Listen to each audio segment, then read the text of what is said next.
And we are live and we are back. All in on high school sports, all in on NJIC football. Jen Valenti, Kurt Valenti, how are you? I'm well. How are you? I'm good. I'm fired up. Welcome back. This has been a long It's been time a since long time. long Yeah. time since we've been here. Yeah, a lot And going on. listen, we're here. We right? are. We're back. I mean, We're back. we are Good to be here. back. It's not only just a preview. I mean, we're opening up. There's 48 hours away from football, and some big already divisional matchups. Some Yeah. out of conference matchups. Some classics, which we're going to talk about. Yeah, we got a big agenda. Huge agenda. And just for anyone to know, if you want to just explain 30 seconds or less what this show is about, how we cover the NJIC and Well, forward. first of all, we'd like to thank our sponsors, Reds and the Roosevelt. Reds, 2 locations, one in Carlstadt, one in Newark, and the Roosevelt is in, what town is that? Carlstadt or East Rutherford, one of them. I always forget. East Rutherford. I didn't know if it was Rutherford or East Rutherford. So big shout out to them. Thank you for all their support. We love their restaurants. We cover, our goal at All In on High School Sports is to bring as many high school athletes, programs, coaches to give them as they work hard, and we want to give them the spotlight that they deserve. So last year we started with focusing on the NJIC, and we're continuing this year, and we're excited to do so. Tonight we will talk a little bit first about the Aviator Classic, which is being held. We'll get more details, but by Hasbrouck Heights, one of our NJIC teams is hosting it, the inaugural Aviator Classic. We'll talk about that to begin the show, and then we'll break down the 4 divisions, and we'll end the show with our picks for the games and our picks for divisional champs and the overall Conference NJIC championship.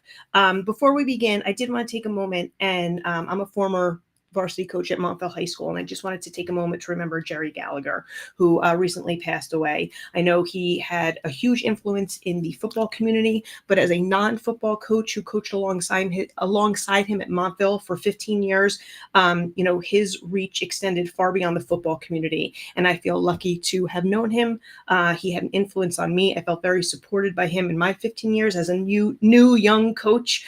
I learned a lot from him. He was a genuinely good human being, as well as a great football coach, and he will be missed. So I just wanted to make sure. Yes, absolutely. Coach was a guest with us and a great coach, and again, he will be missed. A couple of comments. There's our good friend Ernie Mays. He's ready for my Bronco show tomorrow night. He's a Bronco. And there's Kenny Kirkpatrick, and he'll be part of our pick segment. Good evening, Jen and Kurt. Welcome back for another fabulous season of All In on High School Sports. So with that said, why don't we get started? We're going to bring in Coach Del Caso, who the Aviator Classic is named after. So we're going to bring him in first, and we will meet Coach Del Caso. Hi, Coach. How you doing? I'm doing great. Thank you. Thank you for having me on. Thank you so much for joining us. Please allow me to give a good introduction of you to our audience, please. I'm going to call it Coach Del Caso by the numbers. You are a 1971 graduate of Hasbrouck Heights. You were part of the 1969 historical championship team there. You coached 35 seasons as the head football coach at Heights, 10 as an assistant. You amassed 270 wins as a football coach. You had 5 sectional titles, 2 NJIC titles, 16 division titles. You are on the NJSIAA Hall of Fame, the New Jersey Football Coaches Association Hall of Fame, and you also coached bowling, softball, girls basketball, and golf. Coach, did I miss anything? I'm out of breath. I was there a long time. I was there about 50 years, if you think about it, going to school there and coaching and everything. So it was very enjoyable. Well, your reputation precedes you, and thank you again for joining us. No problem. I love it. Coach, like Jen said, congratulations on an awesome career. We are it's our honor to have you on tonight. And we just want you to know, we were told by Coach Seri that you are must-see TV. So when to get you on, he said you're must-see TV. So whatever you want. So my first question, Coach, is what does it mean for you to have this Aviator Classic associated with your name?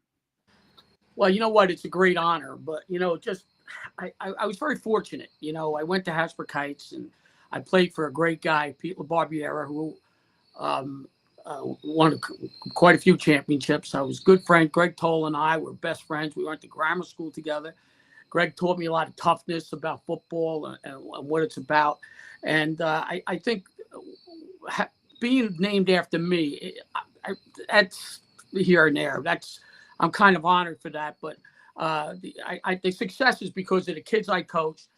My coaching staff, I had guys that played for me, like Rocky Minichello and Frankie D'Amico and Joe Colangelo. I played with Mario D'Agostino, Corey Lang. And these guys all played for me, and they were loyal with me.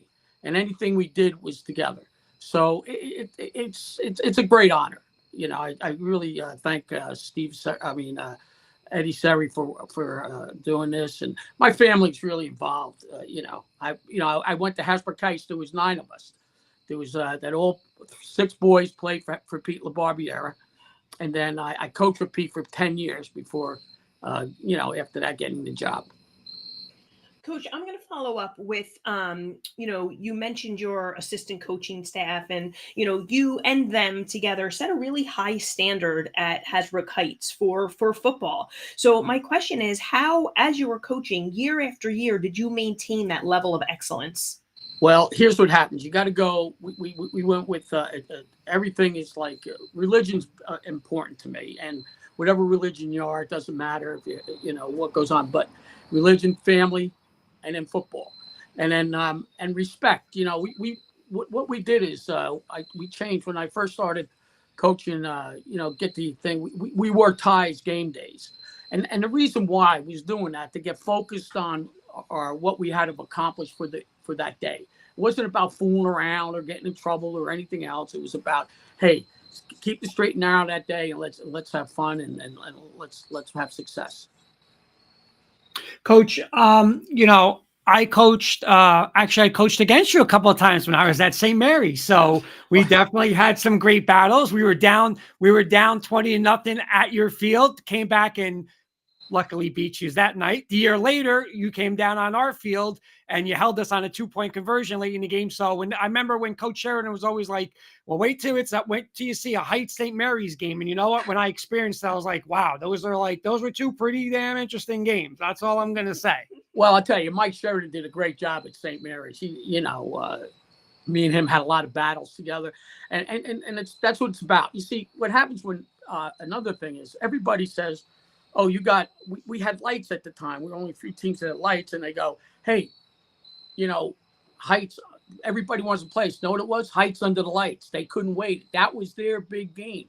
So, you couldn't let down, at all when you did that. You got to get the kids ready and say, hey, we're focused, baby. We got, we're Heights under the lights, and everybody's gunning for us. So, Coach, getting back to that, like when you talk about a football town, one of the towns I always think of is just Hasbrouck Heights. That is just a true football town. Just like you said, hey, Friday night at Heights, listen, everybody's going over there, right? So can you just talk about what makes that such like a football town? Like, since you've been there, like even as a kid, as a player, just why is that town just so into football? Well, if you look, I think we're like one of the top 4 teams percentage winners in North Jersey, and we probably would have been better. But our first 3 years in 1909 or 19 whatever, they didn't win a game for 3 years or something like that. But since the 40s and 50s, we had Andy Kometz, who was a great coach, and then we had LaBarbiere was a great guy, great teacher, great mentor. And what happens is when you were a kid, we snuck into the games, and probably then it was probably 50 cents, but we didn't have nothing back then. So 50, we went into the games when the national anthem played on Route 17. We'd sneak under the fence because all the cops and everybody be standing at attention, and that's how we snuck into the games when we were little kids. So it was just a tradition. It was great names like Joe Corso, Mike Vanuzzi, Richie Manfredi, Barry D'Agostino, Greg Toll. Let me tell you something. Greg was a great player, great coach, and me and him, we grew up together. We were buddies, from kindergarten all the way through high school, and that's where you got a thing. Heights is a great place. It's a great community. It's Heights football. I remember Pete LaBarbiera said one time, this is the only town they're going to boo the kids when they don't get the Easter egg. It's when they don't find an Easter egg during the Easter egg hunt, you know? So the pressure was back then. It was, hey, winning is important. Winning is important. But put that aside, winning is important, but developing the character of the kids, I'm very proud of the guys that are with me, that coach with me, my players. I live up now in Crystal Springs. It's great, right? I'm right across from the 10th hole of Crystal. Kids come up to meet me and play, and we just like and the coaches. So we just have a great time, and that's what it's about, building character. That was the whole thing. Be a strong person, you know. Be on your own. Coach, that's a perfect segue into my next question for you. You know, having coached so many years and, you know, countless athletes, student athletes, I wanted you to impart on us what you hope they took away from being a part of your program. Well, for most part, a lot of them have taken a lot away. A lot of them became very successful people. You know, in the 35 years, had one losing season. And then the following year, we lost the first game of the year, and we ended up winning the state championship in Giant Stadium. But developing those kids is important because and my staff is behind us because they all played for me. It's about being a family. You're together.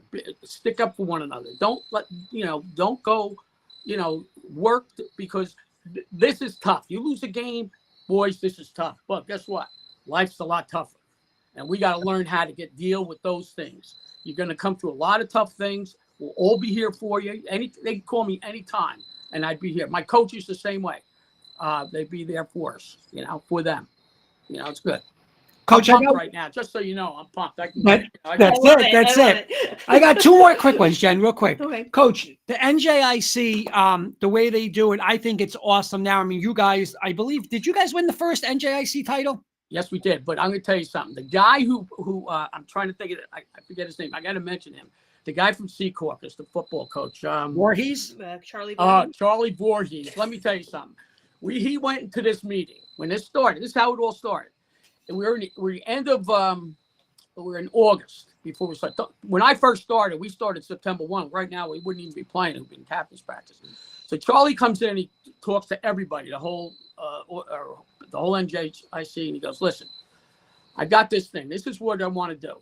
We're only going to play 8 games. And as soon as he said that, everybody was pissing and moaning and going, oh, shoot, 8 games. That's it. That's all we got. Now, listen to me. So at first, everybody, no. He goes, now, because the ADs already voted on the league, what they were going to do. So he gets together and starts explaining. He goes, listen, this is a PowerPoint bonanza. This is going to be better than anything. This is going to be like the SEC Conference Championship and the ACC. You wait and see what happens. So when he talked through it again, everybody goes, well, yeah, I guess so. Hey, if you want to go out and get another game, you go out and get another game. But this is how it's going to work. And let me tell you something. Exciting. It was great. It was tough. And and what happens, it helped our football in our league because here's what happens. If you're like, say we were a pretty good team, and then I got to play a team that has like 6-7 losses, they're not happy to play us. It doesn't help us out for the states. But you know what though? By making the 2 7s play, the 2 6s play, and the 5s play, and the 4s play, well, guess what? It keeps their program going, gives them a little excitement. So Charlie did a great job with this. He was really good. He was a math guy or something. I don't know. He was like, he blew it through the roof because what happened was a lot of other leagues were complaining that we did it because we were getting a lot of teams. He goes, listen, we're going to get a lot of teams in the playoffs. And everybody said, really? And then he's right. And that's what happened. I just think that's awesome. Every time we look through it, like you said, you get, the undefeated teams Kurt's in the a past. Huge fan of yeah. it. And sometimes you would say, oh, I'm Division 1, I'm Division. You never play each other. Who's the best team? Now you're finding out. Now you're finding out who the best team is. It's great. And the build up to those games they're important. When I first started, only 4 teams made the playoffs. That was it. I lost my first 1985, who Rocky played on that team. Rocky Minicella played on that team. We lost in triple overtime to New Milford, Rich Conti. And forget it. I still can't look at that film since 1985, New Milford. But what happened was the following year, we played in the finals again against New Milford.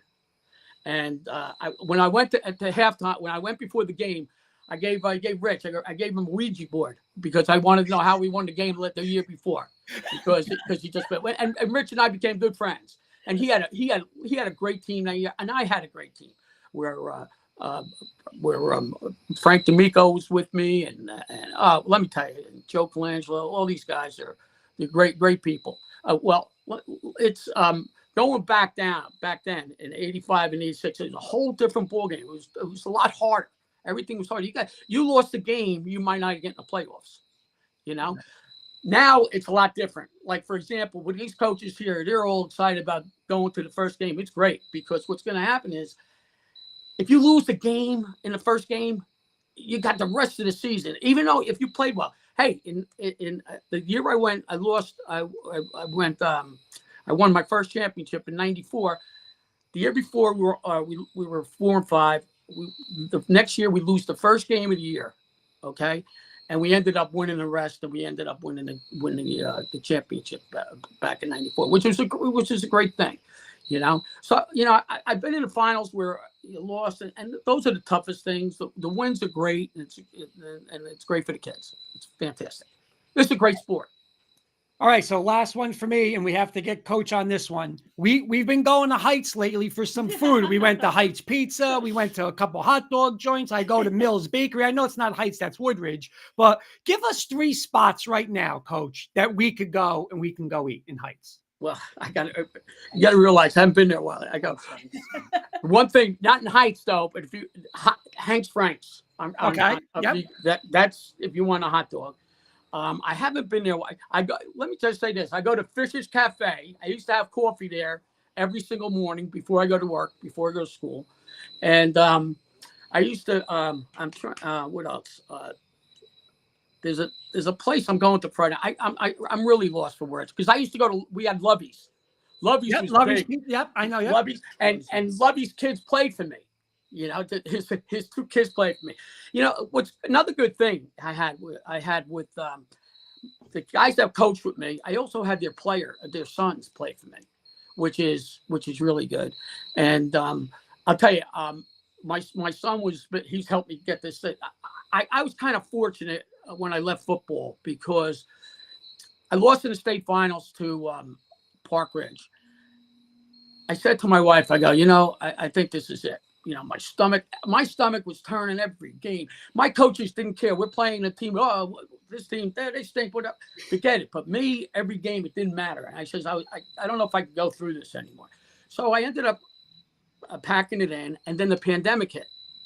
Thank God the pandemic hit, because not thank God it hit, but for me, I didn't miss football, because it would have been a disaster. I'm terrible with computers here.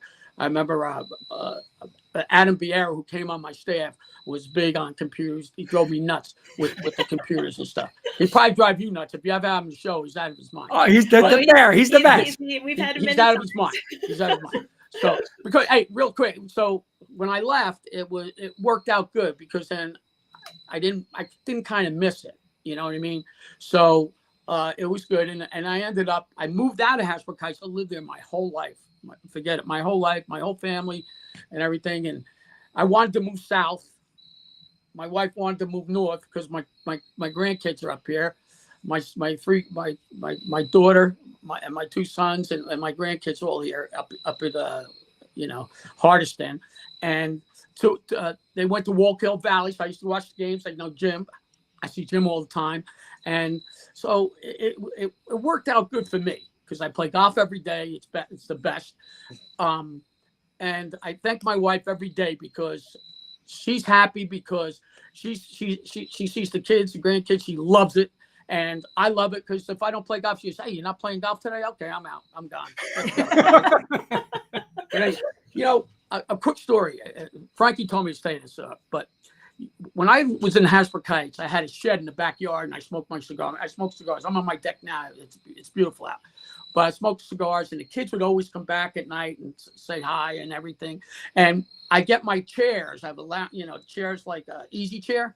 They pick them up off the street if they were better than the one I had in there.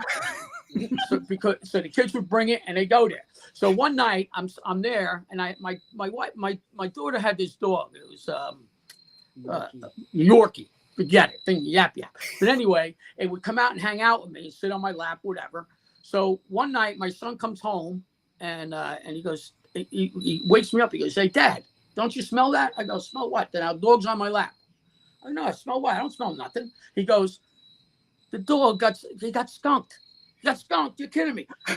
It was so bad that I had my nose, because when I fell asleep and I was snoring, and the smell went in my nose. I had that. I was trying to put Q-tips in my nose and get it out. My wife told me to strip. I wasn't allowed. I threw the clothes out and forget about it. It was like the end of the world. But you handled it better than me, Coach. I would have been a disaster. I had the smell. You can't get rid of it. So I was smelling skunk for like a month. Wasn't me. But anyway, I got a lot of stories, but we don't have time for that tonight. Well, Coach, we'll get you back on then. Oh, absolutely. You can get me back on. Yeah, you can get me. I'd love to come on. This is great. Hey, you know what? I'm going to tell you this. Look at this. We got connected. Here you go. Here we go. There it is. We got connected. Yes, yeah. Thank you to Coach Terry. Yep. Hey, you know what's good though? I go to all my grandsons. They're soccer players, and the wrestlers. So it's good. So I see Jim all the time. I went to a couple of his games. It's good. I saw him play quite a bit. He's done a great job with his program over there. Really got it straight and narrow. I seen Kittatinny play when Bear played him at over there. So I seen those guys play. Saddlebrook. We used to play Saddlebrook all the time, but a little different with Joe taking over from, going over to that program. So it's kind of exciting that it's a good thing, Bergen County and Sussex County. And I think it's good for the state, good for the programs and everything else. It's really looking forward to it. Coach, we are going to get you back on because we do a guest picker every week. And I'm going to reach out to you and get you back on to do a pick segment with us for the NJIC games 1 week this season. Does that sound good? Can we? No, that sounds good. And I can tell you a story. Can I tell stories then? Yep, oh, absolutely. Of course. Yeah. You have I got to. a million. Adam Vieira was funny. He comes here. We're going to do this. We're going to run this. We're going to throw this. I go, Bear. I won 200 games on the wing tee. I don't want to go crazy here. Here's a treasure. Every time we pick Ramsey, we get a message in our chat. He says, "Don't pick us." But that's him. I never wanted to be picked anyway, so it's like you always want to be the underdog, no? Yeah, I agree with that. Coach, Thank you so much for joining us tonight. It was an absolute pleasure to have you on, and we will get you on again very soon. Yep, absolutely. Oh, I'd love to get on. I got a lot. We can chat. I'm good. All right. Thanks, Coach. Thank you, Coach. Hey, guys, thank you very much for having me. And to the other guys, good luck Thursday. I'll be down there. My face will be all over the place. Yeah, I'm on the coin. I'm everywhere, so it's good. That's awesome. Wait, not only that, when you go there, you got to go on Coach Del Calzo Street there. I neglected to mention that I had that Coach Del Calzo way. That's awesome. That is awesome, Coach. Hey, it's good. Hey, thank you very much. I really enjoyed this tonight. No, thank you, Coach. Our pleasure. Thank you. I'll be back. All right. Promise. Good night, Coach. Good night now. That was just awesome interview with Coach Del Calzo, and what we talk about Heights, and when we talk about a football town and what he built over there, and it's tremendous. Yep. It's tremendous, and it's tremendous having this in his name. It always amazes me with the recall of the specific games over such a established career But the funny thing he says is the loss is still like it's yesterday. It's yesterday. Well, we're gonna move into. We have our 4 coaches from the Aviator Classic, so give me a moment to get them into the room here as well. And once everybody is in, I will officially do the introductions. Just getting everybody in here, and I'm just looking for Coach Catrona. There he is down there. All right. Hi, everyone. How you doing tonight, guys? Great. How you doing? Good. Allow me to officially introduce everyone. We are joined tonight by Hasbrouck Heights Coach Eddie Surrey. We are joined by Saddlebrook Coach Joe Catrona. I am not sure if he's having some connection issues because I've seen he's been in and out, and his camera wasn't just accessed right now. And then we are joined by Kittatinny Cougars coach Joe Cotelli and Walk Hill Valley coach Jim Hamill. Hi guys, thanks again for joining us. Thanks for having us. Thanks for having us. Coach Surrey, I'm going to start with you. And again, we just had Coach Del Calzo on, and what a great interview. He's coming on. He's going to be our guest picker going forward. He's just you nailed it. He's such a great guest. I told you. He is, Coach. He is. Can you just explain a little bit about how this came about, this classic in his name, and what it means to have this first Aviator Classic? I think first and foremost, I think Becton Field is one of the most beautiful places, I say, like in Bergen County to play. It's historic. It's one of the first venues with lights in southern Bergen County and Bergen County, North Jersey. And I couldn't think of a better person to make the face of the Aviator Classic than Coach Del Calzo. He's done so much for our program. He's legendary in my book, and any time we can honor him in any way, we're going to take the opportunity. Nice. Coach Cotelli and Coach Hamill, I know you guys may not be as familiar with our program being from Sussex County, but as I said at the beginning of the show, we really like to highlight as many student athletes as possible. So would you guys just tell us a little bit about your team this season for the 2025 season, and who some of your maybe returning players are, or who you expect to have like a leadership role on the team? Coach Hamill, we'll start with you. Yeah. Again, thanks for having an outsider in. Definitely appreciate it. I get that NJIC pride in it's a lot of Bergen County, but no, we're pretty excited to be a part of this thing. As Coach Del Calzo was talking before, he lives in district for us, so I've had the pleasure of meeting him a couple times in person, and if you think he's pretty wild on the screen, you should see him in person. So Coach Surrey wasn't lying about that. But yeah, we're pretty excited about what we got coming back. We have a good senior class, about 16 kids coming back. And even the kids underneath that in our junior and sophomore classes, a lot of them, the first year as a coaching staff, got a lot of game reps. And, that's one thing we kind of talk about in our program, our game reps. It's something you can't replicate in practice. So, the more game reps we could get under our belt, the better our program is going to be. So, but, our four captains, senior captains, Jack Carr and Zach Bernard on the offensive defensive line are going to be leading us. And then we have two pretty good athletic wide receivers that are also named captains, seniors, Connor Hobie and Ethan Alfonso. So those four are kind of the, the ones that are going to propel this thing forward for us going forward this season. And hopefully they keep us on track for sure. Coach Cotelli, even though we've got like Sussex Bergen here, when state tournament time rolls around, if I'm not mistaken, do you have a little North 1 Group 1 semifinal history with Hasbrouck Heights? Yeah, thanks for having me, first of all. Yeah, we went down to Heights, I think, in 2021, and we didn't fare too well down here that night. Heights is a great program. One of my mentors as a coach was Ed Mabel, who was a Heights guy. He's in the Heights Hall of Fame, coached at Kittatinny for quite a number of years, so I have a little bit of a background on Heights. But yeah, we got a little roughed up that night. And you want to tell us a little bit about? Tell us a little bit about your players this season. Yeah, sure. So we are, we're still a young football team. We only have 5 seniors on our team.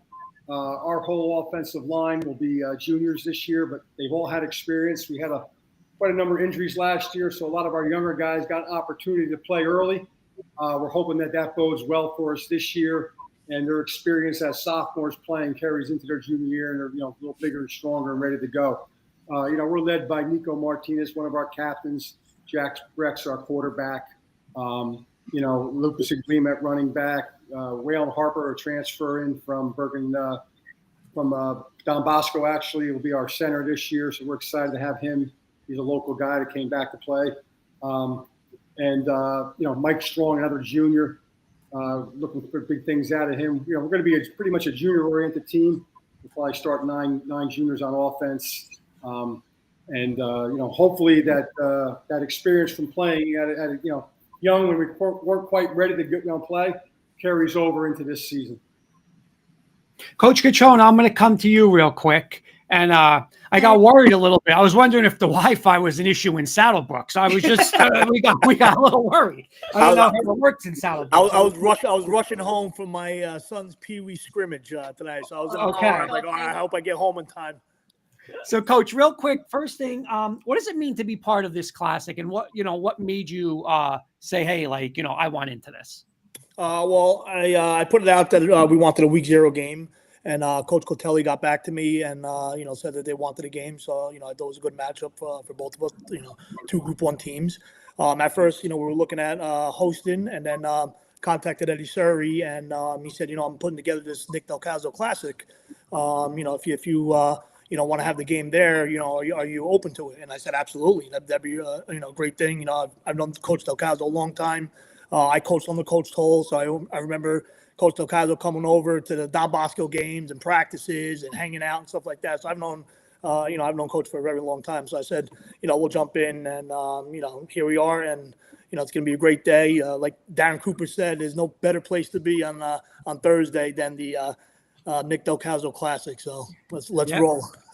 So, Coach, first year at Saddlebrook, planned on saying, hey, not going to coach. Then you get an opportunity, like you said, maybe the only thing that you would have done. So can you just talk about so far your start in your hometown in Saddlebrook and talk about the team a little bit this year? I took over a team that's got 9 guys back in offense, 9 guys back in defense. They're hard workers. They learn the new system quite quickly. Offense and defense. We got some pretty good seniors. I got a pretty good quarterback in Nick Vidiello.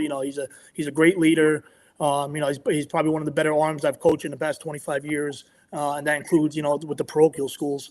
We got a very good running back, Dylan Cerciello, Giancarlo Gross on the offensive line, Jaden Gadius at wide receiver. We got to get him out of the single wing mindset and, get into that spread look. But the kids are catching on. It's a great group of kids. We got our numbers up. We're up to like 40 players on the team. Our rec programs, there are 30 on each level, Pee-wees, juniors, and seniors. So, the town's excited. We want to make this a football town. We got the new field, we got the new lights, new scoreboards coming in, new entrants. So the school administration is doing a phenomenal job of, getting the resources there so that we can keep all these kids here in Saddlebrook. And, I'm just having a great time. I got some, great coaches coaching with me, and, it's just great group of kids. I couldn't ask for anything better, and they're buying in. Yeah, well, we definitely got to check it out. We got to check that out. Field. But Coach, more importantly, I want to make sure we get a video of your opening game speech. Yeah. wait till you see what I'm wearing. We can't wait. We can't wait. You thought the white pants at Woodridge was a classic. Wait till you see Thursday. And Coach Surrey, let's go to you. Let's talk about, you guys had a great season last year. You guys got hot at the right time. Ran the ball very well. How excited can you talk about you guys this year, and how excited are you for the the Aviators this year?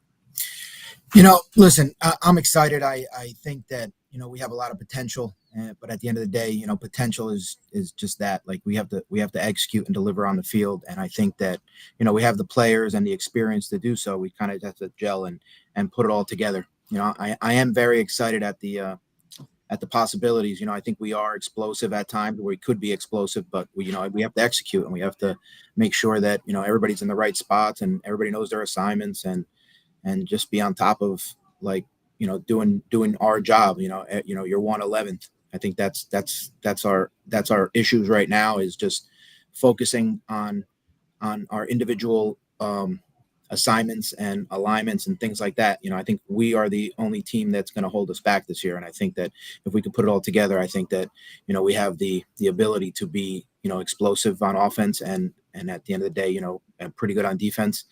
And, I think that's the recipe we're looking for. And then any players, you want to mention? I mean, I know you probably have a bunch of them, but anybody that, if you say, hey, keep an eye out for these guys, who would that be?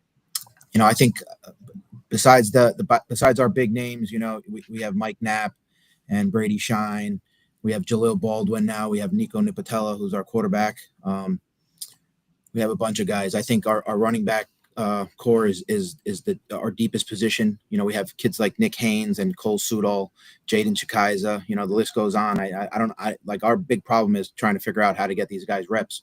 You know, if we can figure it out up front and figure out which 5 guys gives us the best chance to be successful, like, you know, as far as execution and, you know, staying on blocks, I think that's our biggest challenge right now is figuring out what 5 guys, you know, that's going to be, what mix of it. And maybe not necessarily, you know, who's our best tackle. You know, we might have 3 of those guys, but, you know, our unit as a whole, you know, which 5 guys, you know, snapping the ball, our 2 guards, our 2 tackles, like which 5 guys gives us the best chance to be successful. Those are the guys we're going to roll with. And, you know, it's funny, we got off the field today and, you know, that 6th guy is still, you know, lurking his head. Like we're still not 100% sure, but we're gonna iron that out tomorrow, and then we're gonna get into it on Thursday, and I'm really looking forward to it. Jen, couple comments real quick. Yeah, Couple I was just hellos. gonna- Mark DePisa, Richie Twirl Sr., Dr. John Taylor, Coach Catrona. We got a question from Coach Bear. Ask Catrona if the barbershop still exists in his office and whose hair is he cutting? The barbershop has been retired since the Bosco days. That was a Coach Toll thing, and we retired it when I left there. Okay. Coaches, we want to thank you guys for joining us. Coach, sorry if I get this wrong, please correct me, but the Aviator Classic, Thursday, August 28th, Saddlebrook versus Kinnatiny at 3 p.m. and Hasbrouck Heights versus Wallkill Valley follows at 6 p.m. at Becton Field. Is that correct? That is correct. Awesome. Coaches, thank you again. Good luck to you not only in this opening week 0 play, but in the season as well. Thank you. Thanks for having me. Thank you. Thank you, guys. Good luck on Thursday. Thank See you. you guys on Thursday. Thank you so much. Okay, Jen. So again, exciting. Hey, 48 hours away. Aviator Classic. 4 great teams going to be, you know, hey, interesting matchups. They know each other. So I just want to also, we got to give a shout out one more time to Coach Seri for hooking us up with some Aviator absolutely. Classic gear. And this is what I want to do this year, Jen. I wanted to have a video, but we always hear I'm wearing St. Mary's gear. We're wearing Butler gear, Becton gear. So here's what we're going to do. John, I don't know if the guys, the kids, the coaches know, John Gruden does this thing called an unboxing, right? So he's in his house. All of a sudden a box comes, huge box. Say it's University of Oklahoma. He starts pulling out. Look at this T-shirt. Look at this. So we want some gear. We'll wear the gear. We will wear the gear. And will you wear the gear on the show for every team? I'll probably get yelled at by Coach Sheridan. Maybe he's not watching, but I might get yelled. But we will wear the gear. So trust me, we're mediums. So we are mediums. But no, Coach Seri, thank you so much for the gear. We appreciate it. All right. Well, we're going to move into our breakdown of each division for the NJIC, and we're going to go alphabetically. So we are starting with the Colonial Division, and we're going to start with Becton, and we actually have Coach Marr joining us. So I'm going to bring him in right now. Okay. Okay. As soon as he is ready. Coach Marr, can you hear us okay? I can hear you. Can you hear me? Yes, sir. Yes, absolutely. How you doing tonight, sir? I'm good. As you can see, I'm in my shed right now because my kids they're still in summer mode, so they have taken over my house. So I had nowhere to go. That's okay. We actually don't have you on camera, but that's okay. Oh, wait, I can change it. Oh, How's that? There we go. All right, there he There is. we go. There's my shed, everybody. Welcome to There you go. Love it. Awesome. Good to see you, Coach. You too. So we are joined tonight by Coach Jackie Marr of the Becton Wildcats. Coach is entering his 11th season at the helm. Last year, his team finished 6-3. They won the NJIC Colonial Division, and they also advanced to the North 2 Group 2 playoffs as well. So, Coach, welcome back, and congrats on your season again last year. Thank you, and thank you for having me again. Yeah, thank you again, Coach. Always a pleasure, obviously, talking football with you. It seems like you guys are going to transition a little bit. Last year, you guys had the bigger offensive line, right? You had Palsy as the quarterback, more of the physical team. Now you got Eli coming in. You got a lot of skilled kids coming back. Would you say you're going to spread the ball around a little more this year with your athletes? Yeah, 100%. I mean, when you're replaced an all-county quarterback and 5 starting linemen, and then one of the best wings / tight end kids I've ever had, it changes everything up front. So we are, we're all pretty freshly new up front. Besides our left tackle, it'll be Patrick Lynch. He's got time there. He's a senior. But we have the skill kids, so we're going to try to get the ball out in space as much as possible and get them and let them just do their thing. Coach, last year, your early game against Lyndhurst turned out to be like a really important game in the season. Like, can you talk a little bit about like how you're preparing your team for like having those types of games so early on and the challenges it could present, like just mentally as opposed to not just physically? Yeah. So even like Lyndhurst is obviously our rival. They pushed that game back to later in the season. But right now we got Hoboken week 1. Like we have Hoboken week 1 and Butler week 2, and that's pretty much a gauntlet for a young team up front. So our focus is on Hoboken. Joe Borkowski does a really good job with them, and they have athletes all over the place, kind of like us. And I heard they're a little young up front too, so it should be a good game, and we'll see what happens.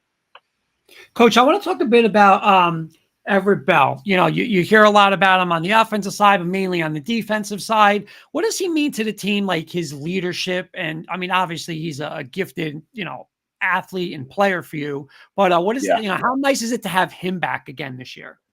Well, Everett is a 4-year starter. I mean, he started as a freshman, took his lumps as a freshman, and every year just got better. Last year was a second team All-County kid. I think he's up to like 195 career tackles. And then everything goes through him. If I need something, I go to him. I tell him, if kids are messing around, I go to him, and he's on it. He's not afraid to take the lead. He's not afraid to step up to people, and he's probably one of the best football players I've had there. So, I mean, I've been there for 14 years.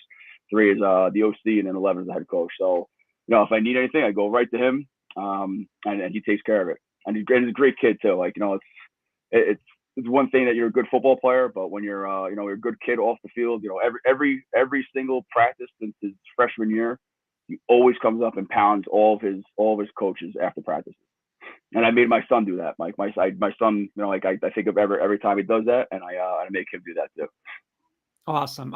Jimmy Eiserman saying hello, and Coach Longo. There's our guy. Hey, all in crew. Awesome to see you again. Hope you're ready for another great season. We are, Coach. Hope you are too. Awesome. Coach Marr, we just want to thank you for joining us tonight. We're excited to, have you back on, I'm sure, throughout the season. You've been a great friend to the program for sure. So good luck this season, and thank you for taking the time. I wanted to mention that. I didn't mention that. I know you mentioned your kids have taken over the house. Our coaches who come on tonight, it's an evening. You have families. You've been games coaching, coming on, you're probably 2 nights. Your own children. So we really appreciate you taking the time. Thank you so much. You got it, and I hope you guys enjoyed my shed. We do. We do. Thank you, Coach. All right. Thanks a lot, guys. See you soon. Have a good one. All right. Bye-bye. All right, Jen. Well, before we have Coach Marr again. Coach Marr, also, great program at Becton. But one thing with this year with the NJIC, and we're going to talk about it throughout the night, is the amount of great quarterbacks that left last year, and how many, and now the opportunity for, we had Eli on a show a couple years ago, and the opportunity he's stepping in, we're going to have Coach Twirl, and he's going to have a new quarterback stepping in. Like, there's so many guys that, the league was full of these great quarterbacks, and there's still a lot back. Listen, we're going to have, Butler on and David Smith and stuff like that. And there's a bunch that's back, but it's going to be so fun and interesting to see the new quarterbacks this year in this conference. Yeah, 100%.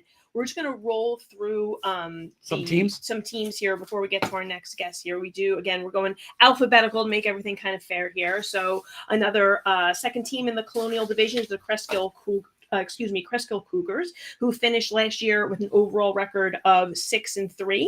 Their returners there, they have Joey Connolly, Nick Giella, Justin Son, Jake Lewin, and Alex Ponce returning. They will open up against Glen Rock actually in week 1, so they don't have a week 0 game. Yeah, Coach, mentioned, hey, a lot of senior leadership. They got good skilled players, just like you said, coming back, but a very tough schedule. And, he's just looking to compete, right? I mean, again, it's a program. They're going to be, those kids are going to come. They're tough kids.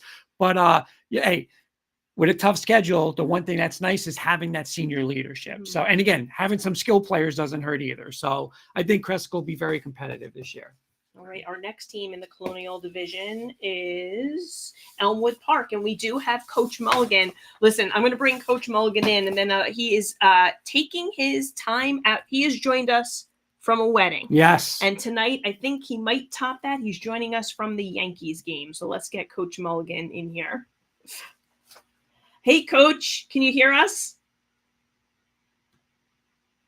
We'll see how his reception is. See if he can hear us there. Coach, we're having trouble hearing you. Can you hear us? All right, we can't hear you though, Coach. I'm not even sure what the score of the Yankee game is. Yeah. He didn't want to. We offered Coach Mulligan that we'll definitely bring him back anyway throughout the season. Yeah. But we said, don't worry, enjoy the Yankee game. And he wanted to jump in. Streak alive. So I'm not sure if we're going to be able to do it. But while he's trying to get maybe situated, we have Elmwood Park is last season. They were 3-6. Some of the returners coming back, Jesse Schratz, Hassan Weaver, Fernando Espinal. There's Coach. Sounds like he's there. Coach, how you doing? What's up, guys? All right, there we go. Thank you for joining us Thank at you the for Yankee game. Coach, we'll keep you quick so you can get back to the Yankees. I believe are up 3-1. But, Coach, real quick, obviously you guys got Jesse Stratz coming back. Can you talk a bit about how excited you are this year for your team? Talk about a couple of players and what you guys expect this year. So we're really young this year, and Jesse's leading our group. He's setting the tone for everybody, showing them what we need and how we need to do things. We're really harping on the little things this year. We're going to be happy.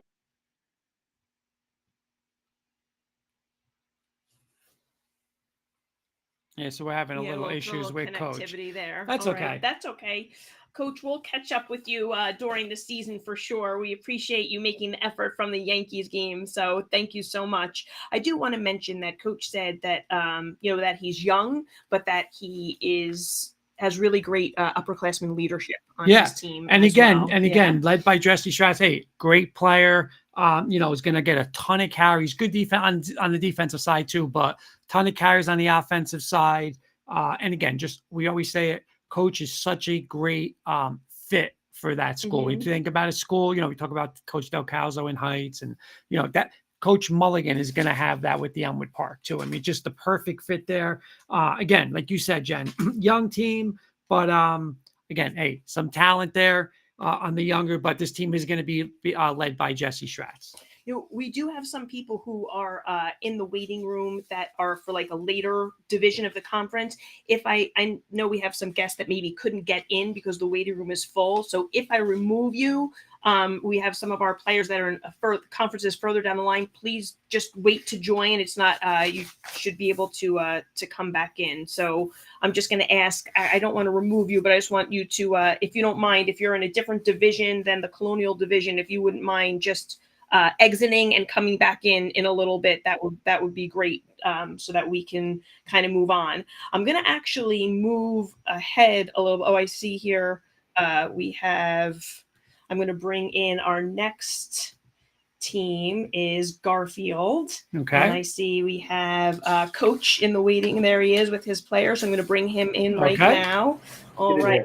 Hey, Coach, how you doing?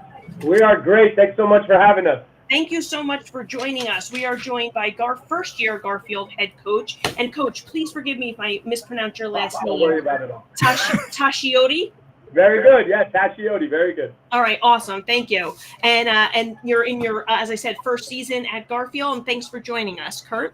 Coach, again, thank you so much for getting back to me and coming on our show tonight and the boys with you. I am actually a Garfield alum, so this is going to be a great advantage tonight. Interview. So I'm pumped up. So, Coach, I guess my first one is, what intrigued you to this Garfield job? So, Garfield, I've coached at a couple different schools, been, nearly 23, 24 years coaching football now. And I've, at all my stops, I've known that Garfield is a town full of tough people, blue collar, lunch pail people. And as a football coach, that's a dream to be able to coach hard-nosed, hard-working kids who just want to show up every day and play football, not into the frills. And And that's exactly the experience that I have so far being here. And Coach, how has the adjustment been to the kids? I'll tell you, I follow a lot of people on Facebook with Garfield ties, and people are posting a lot. Mayor Garntho's always posting stuff there, and it looks like the kids are having fun. You're having a great time, and listen, you guys got a beautiful facility now. So I mean, I think the sky's the limit for you guys. I really do. Absolutely, yeah. I mean, it's been better beyond anything that I could have ever dreamed of, from the top down. From our superintendent, the mayor, our board of education, the city council, the administration here has been incredible. The community has been great, like the support that we received. We had 250 people at our beefsteak the other night. We brought the beefsteak back.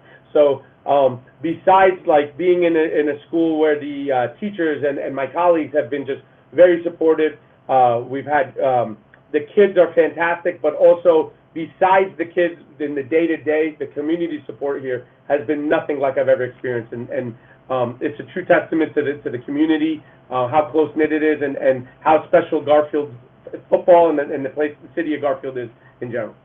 That's awesome, Coach. Noah, my question is for you. From a player's perspective, how has it been for the team adjusting in preseason to like the new coaching staff and maybe like different offensive schemes and defensive mindsets? How's the team been adjusting to all of that? I think we've definitely taken it in. We've been taking it step by step, everybody doing their 111 to make sure we are adjusting properly to do what we need to do. Coach E here, he stepped in. He's been exactly what we've been missing as somebody who was here last year. I do believe we will do great things this year. Awesome.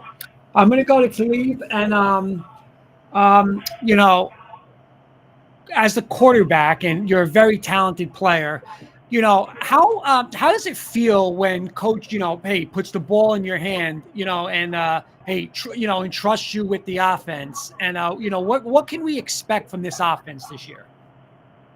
Honestly, I think we're going to move the ball a lot better, and it's a privilege to be the quarterback. And I just think with the coaching staff and the preparation that we're going to be having before games and all the stuff that we're learning in practice compared to last year, it's really going to show out on the field. All right, Coach and Noah and Talib, thank you so much for joining us tonight. Best of luck this season. And as Kurt said, enjoy that new facility. That is a gorgeous complex.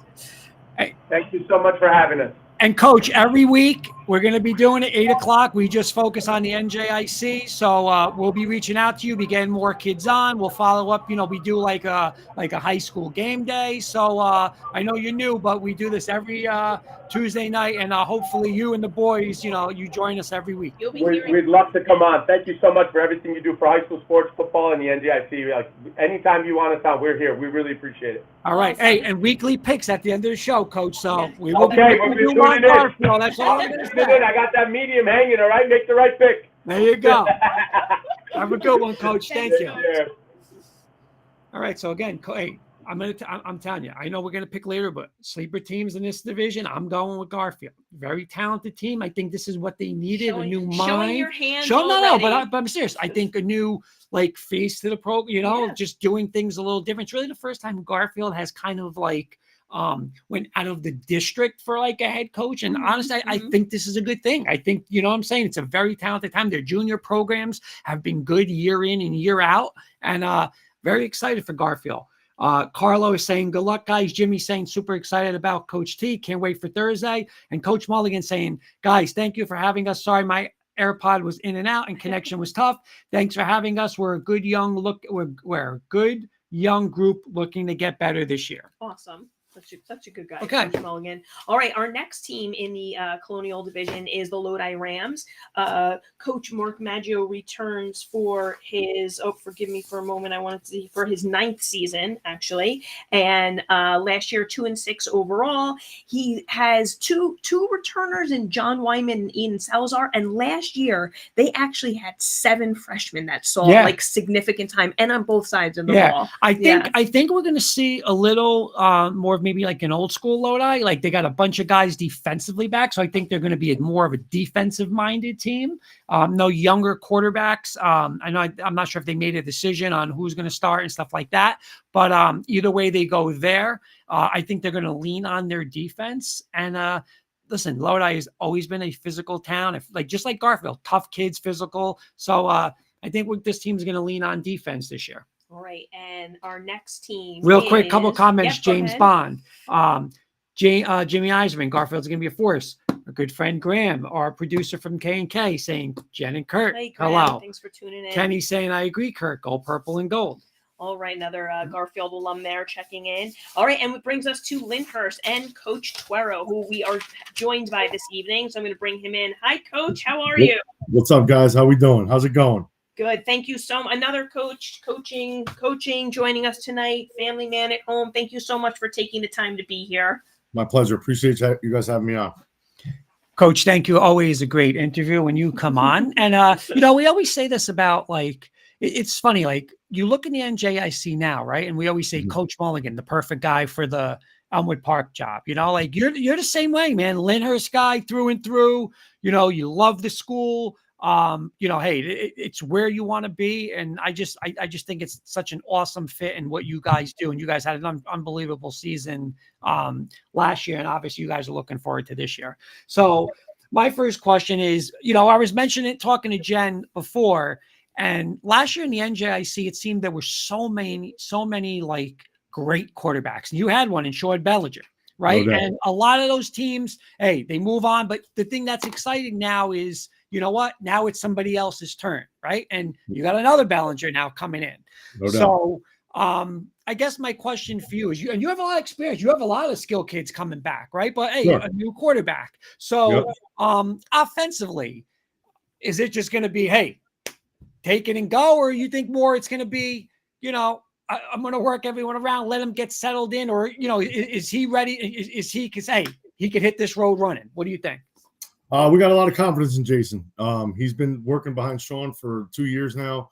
And it was kind of expected, he earned his way to earn his job for this year right away. And, I don't want to say that we're going to hit the ground running. He's got some things to get better at and develop on, but overall, I think he's doing a great job for us. We have full confidence in Jason leading our program moving forward. But there's a lot of things that, and obviously it's high school football. He's a junior, that he needs to improve on, and I think he will. We feel really good about it as a staff and as a team. Coach, you guys open up with Westwood in the Mountaineer Classic at West Orange. Can you talk a little bit about why you decided to, be part of that, and Westwood specifically as an opponent? So we're playing Westwood, but we're playing at Lyndhurst, baby. They're coming to our house. I thought it was. I'm sorry. No. Yeah, they're coming to L-Town. All right. I even asked my counterpart. She didn't ask me. In my game picks later, that might be a reason why someone's getting picked, because it's in Lyndhurst. I didn't say that. I never said that. It's all good. It's all She's good. throwing me under the bus, Coach. She didn't ask me that. It's all good, baby. It's all good. I probably wasn't listening to her. That's probably what it was. I got to tell you, I love the question. I keep getting the same question. Everybody's asking me why we're playing Westwood. Pretty simple answer. Bobby Guy called me. I have confidence in my team, confidence in my boys. Like you said, I'm a Lyndhurst kid, man. And Lyndhurst kids aren't backing down from anybody. Westwood's a great program, great team, led by a great coach. But when he made the phone call, I had no doubt in my mind the answer was yes. Like I said, I have full confidence in these boys. We're working our tails off, and everyone seems to wonder, and I'm not saying you guys, but the question of the summer has been, Rich, why are you playing these guys? And my answer is quite simple. I believe in these boys. We are the Lyndhurst Golden Bears. These kids, they work their tails off. They're ready to rock and roll. And hopefully we could show that, we do belong on the field with these guys, and, play a football game on Thursday. Well, I actually have in my notes for the picks for when we do later that I love this because it's a great test for you guys, early in the season. And I think that's such a great thing to do for your team. And I was just curious if you were thinking state tournament implications when it comes to seedings and stuff later in the season, if that was part of it as well. 100%. That definitely plays into it. And I think Bobby, when he scheduled us, same thing for him. We were a 7-1 6 seed last year, which I think was due to our schedule maybe not being as strong. So I think this definitely helps our situation there, but we have to still execute and do our job all the way through. Coach, last year you guys had, I mean, one of the best defenses maybe that in Lyndhurst history, right? I mean, we know Sure. the points per game and all that stuff. So again, obviously you lose some guys, but you got a lot of returners coming back. What can we expect from you guys defensively this year? No doubt. We definitely had a great squad last year. I think that we have a lot of guys back there. Losing, obviously, Roddy Marino, Abe Martinez is a huge blow to our defense. However, I got guys that stepped up and that have been training. My defense coordinator does a great job, man. Joe Castanetti, you know him well. Joe, to me, is the best of the best. We got Matty DeMarco coaching those guys, too, another former stud from Lyndhurst. And, the beautiful thing about our program is when we're on scout defense, those guys are getting coached up just like they're starting a game. So we feel really good about the guys that are coming back, taking those spots. Again, you can't replace a Roddy Marino. It's impossible. He's one of the best players I've ever coached. But having guys like Matt DeMarco and Joe Castanetti coaching these guys up, we feel pretty confident in what we got bringing back here. Like I said, a lot of guys are back. So we feel pretty good. That's great. Coach, thank you so much for joining us. We'll definitely be in touch and get you back on again during the season if you'll oblige. I'm always in, baby. Always in. Thank you, guys. Coach, conference picks and weekly picks at the end of the show. Make sure you're Let's watching. go, man. That's it. Let's go. Let's go. Have a good Thanks, night, guys. Thanks again. All right. Yep. What a great interview always with Coach Tuero. And again, great season last year. And listen, they got a lot of guys coming back this year. Again, quarterback, but a lot of people are in that situation. But the talent, just like you said, defense is going to be good again. They're definitely a team to watch. All right. And our last team making up the Colonial Division is the Powell Park Tigers. Coach Sal DeGennaro in his first season. Last year they were winless, so Coach hoping to expand upon that. Some of his returners include Nick Policastro, who was their sophomore quarterback last year, Shane Armstrong, also returner, and Elijah McLean.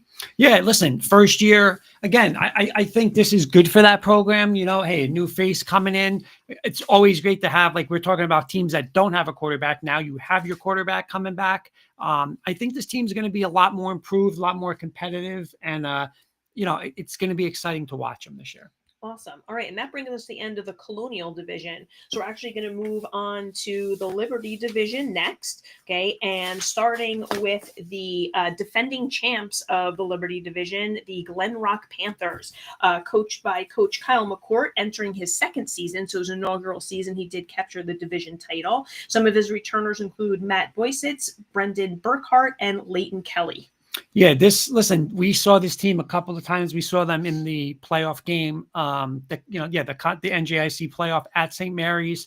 They battled in the championship game against Butler. And listen, we talk about quarterbacks. I mean, Nick Atme leaving is, that was one of the best kids in the league last year. The kid was tremendous. They had Peter Lagman, Flacavento, Iachetti.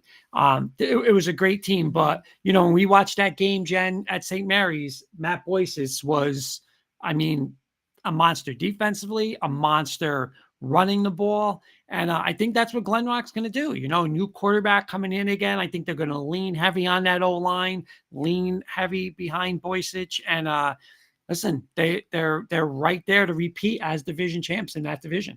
They do open up on Thursday against Waldwick, which is an in-division opponent. Yep. Who not only will they play in division, but they also played last year in the state tournament and ended their season there as well. So I'm sure Waldwick is looking forward to that, but we'll get to them in a little bit. Our next team in the Liberty Division is the Manchester Falcons, coached by Burham Allah, who I believe is in his, fourth season. Yep. Last year, 4-5 overall. Returners are Tyree Gumthorpe, Max Martinez, Janelle Rosario, and Jayon Arizari.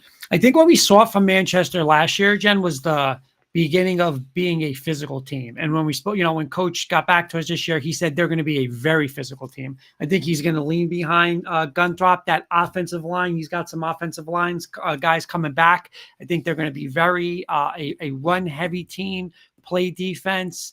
They were in a lot of games last year. They're going to be a force. They're going to be a team where every week you're going to know Manchester's on your schedule, and you better bring your A game because this team is going to be capable of beating a lot of teams this year. they open up on Thursday. And it's interesting. The Liberty division is opening up with a lot of like Liberty division play. Matchups. And they open up against North Arlington, which actually is our next team that we're going to preview in the Liberty division. The North Arlington Vikings, coached by Ali Ba, who's in his second year. Last year, 1-8 overall. Some of their returners, Shane Crudell, Justin Castanjera, Ethan Martinez, Jacob Solar, James Christanzis, and Andre Rincon. Yeah, they were just hit by the injury bug last year. I want to say it's something like 11 people had season-ending injuries. Losing Crudell hurt. He came back at the end. They won a game. Having him back, I think, is going to be big. I think, again, they're going to lean on an offensive line, lean on, your experienced quarterback.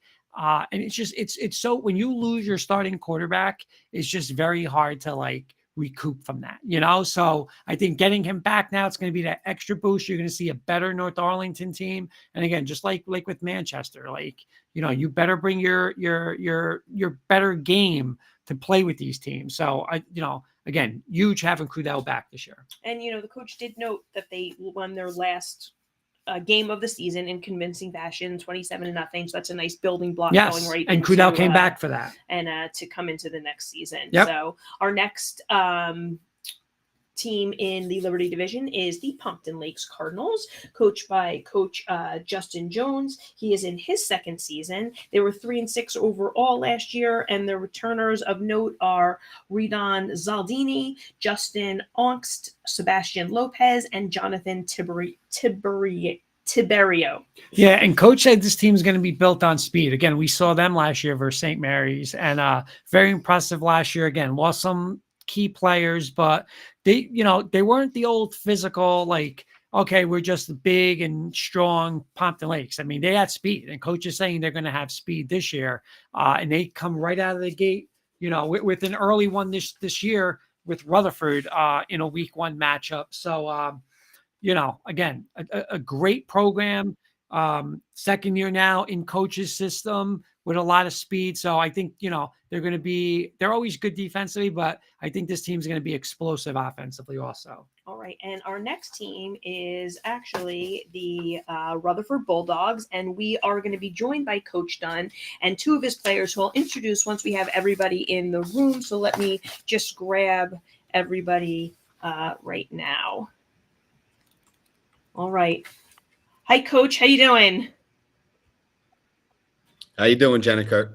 What's up, Coach? How are you? Thanks so much for joining us. All good. Did we get who? Thank you guys for having us. So he is joined by Quinn Weber and Troy Waddle. I see that Troy is in. Troy, can you hear us? Yes, I can. Can you hear me? Okay. Yes, absolutely. We so we don't have your camera, but not a big deal. We'll join with audio. So, Kurt, you want to start us off? Yeah, Coach. Again, thank you so much for joining us. We really do appreciate it. This is now years 3 of having Miles back as the quarterback. You got Miles, you got Joya, you got Weber, you got a bunch of other weapons. How excited are you to see this offense now with Miles and the rest of these weapons offensively? Well, we're very excited. We have a young group, but it's a little bit of a weird year because we only have 2 seniors on the roster, so we're definitely young, but we're not necessarily inexperienced. So we probably got 5 or 6 returning starters. So a ton of those kids played as freshmen and sophomores last year. But a kid like Miles specifically, he came in at the end of his freshman year after we lost our starting quarterback. You just talked to about NA doing that. It was really tough to do, but Miles came in the end of that season and did very well. And now his 3rd year in the system, we're hoping is going to be another big step forward for him. Quinn, my question is for you. Coach just mentioned how a lot of underclassmen got significant playing time last year. You were one of those players as a freshman. How nice is it now going into your sophomore season to have a full year under your belt? Has it helped with your confidence and your preparation for 2025? I think it's definitely something that has helped me a lot. Not just me, but also other players. Like he said, we also had John Joya, who played a lot as a freshman. He came up huge for us in our state game, had 2 picks. So I think just getting that experience has definitely been a big thing for a lot of us since we only have 2 seniors this year. I'm going to go to Troy. And I remember, Jen, we went 2 years ago to, I forget, it was a big game at Rutherford. I forgot who they were. I know. I'm trying to remember. Too. I can't remember who I'm the not sure. It was, opponent I mean, everything's a big game at Friday, but it was a huge game. And, you know, when you think of Rutherford, you think of all like the skill kids. And obviously you guys had so many great skill kids throughout the program. But I was just like so impressed with the physicality of you guys, you know? So being on the offensive line and defense line, but particularly offensive line, Troy, like how much pride is it for you guys to like just be physical, like up front and dominate a game? That's a lot of our game. We mainly focus on run the ball down people's throats, really. And it all starts in our practices, really. Our coach is demanding us, not asking. So, yeah. Coach, I have a quick question for you. You guys open up Thursday against Pompton Lakes. And again, just looking at the schedule, you guys are the only division, I think, that's starting in week 0 by playing, you know, another. Well, let me give you a little inside info. You guys had Cresskill in the Colonial. They actually went down to the Liberty this year. So the Liberty division now has 7 teams. The only division with 7. So and they did this with the Colonial last year. So we open up week 0, and in Cresskill, every week someone has a bye. So week 0 is Creskill's bye. Okay. Goes through. Our bye is going to be week 2, which is like the 3rd week of the season. So that's why our division is opening up. Gotcha, because you have the extra team. The other ones, if they wanted to pick up a game, could. Like I know you just, you know, were with Rich Tuero and Jack from Becton, and you know, picking up great independent games. But that's why we're starting week 0. Gotcha. Well, thank you for the correction as we get back into the swing of things. I got another one for Coach. You know, listen, all these divisions are tough divisions, but I mean, you guys might have the toughest one in there. And so how do you get like the kids to prepare where it's just not, you know, I'm just going to throw, you know, oh, Glen Rock won it last year. It's Glen Rock. I mean, you guys got Pompton Lake. You guys got Waldwick. I mean, this is a great division. So, you know, what do you want to say about this division? There's a lot of good programs in this division. And I think, you know, you just named what people would think would be the top of the division, but you kind of hit the nail on the head when you said Manchester has a ton of athletes. They're going to be very good this year. And North Arlington caught a lot of bad breaks. And I think they have a really good junior class. Our kids actually played them in their junior football league too. I think they're going to be someone to deal with as well. So I think from top to bottom, it's probably the most competitive division. Now I know I'm biased being in this Liberty division, but I think you got 4 or 5 teams that could legitimately win the division. I don't think you could say that about every other division. It probably comes down to 2 or 3. Yep. I just think there's a lot of competitiveness in our division. Well, you know, 3-way tie for second place last year, correct? In the division? And like we were talking about, you know, with Becton and Lyndhurst last year, the importance of their, you know, very first game winding up being like that's the difference. You know, the difference for you guys. You know, you don't know which game it could be any game. Could be any game. You know, we lost to Glen Rock by a single point last year.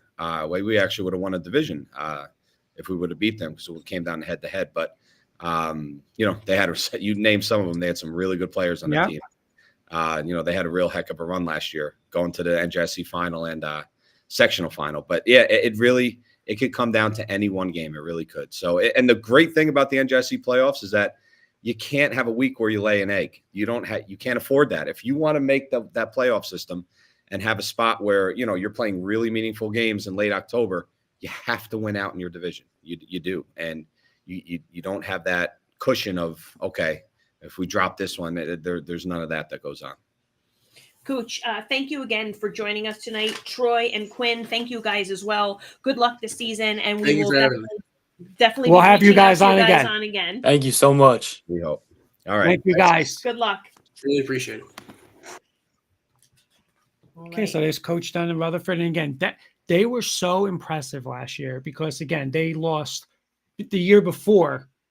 They lost a lot. You know, back to back, 2 or 3 NJIC champions, and last year they were there. Just like you said, lose to a point to Glen Rock. You know, like every week. And I'm telling you, here's a little spoiler. I got them. We made conference picks. I don't know if they're going to be happy, but a lot with Rutherford this year. That's all I'm going to say. All right. And rounding out, and my apologies for you know, missing on the Cresskill there, but it makes sense with the week 0 play now. Now it all makes sense. So thank you to Coach Dunn for clearing that up for us. And our last team in the Liberty division is the Waldwick Spartans, with Coach Dan DeSassi returning for his second year. And they were 4-5 last year, made the playoffs. We just talked about how competitive though they were with everybody within the division there.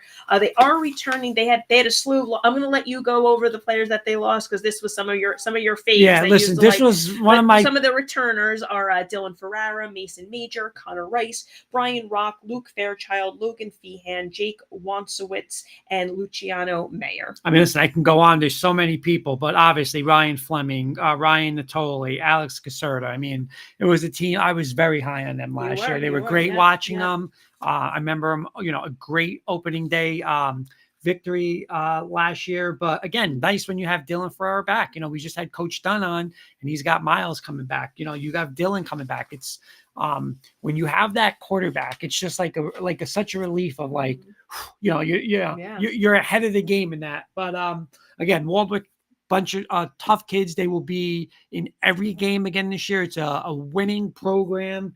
And again, they're always physical. I think they showed it last year. I think they'll show it again this year. And just like we said, listen, the Waldwick Glenrock matchups, the Waldwick Rutherford matchups, like they can go a lot of different ways. So again, very interesting team to watch this year.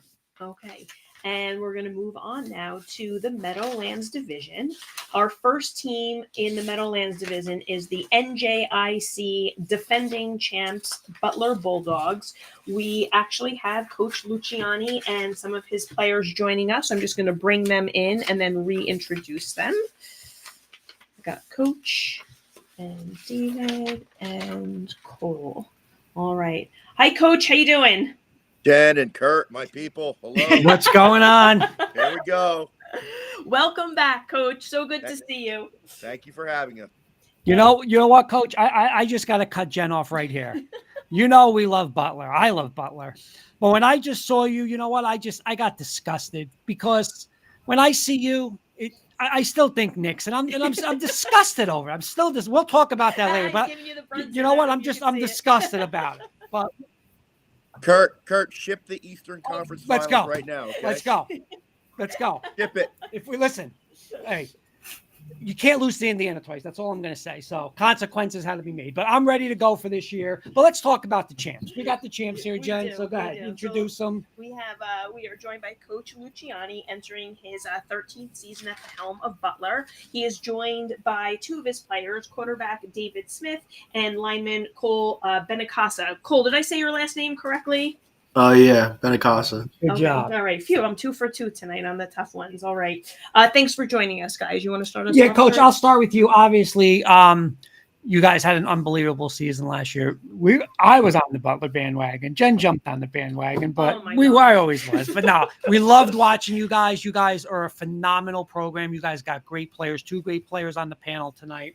Let me ask you, because the answer to this probably is going to be easily no. But was it hard to motivate these kids after your season last year and everything you win last year, and now you're back? Well, how hard has it been for you to motivate these kids after last year?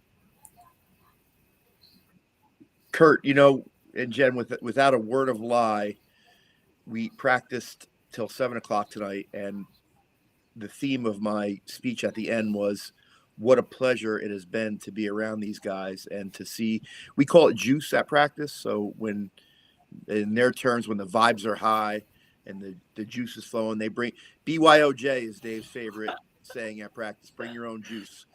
And there's been plenty of juice flowing around, and it has not been difficult to get this team to be motivated. They're their own version of Butler football, separate from last year's team.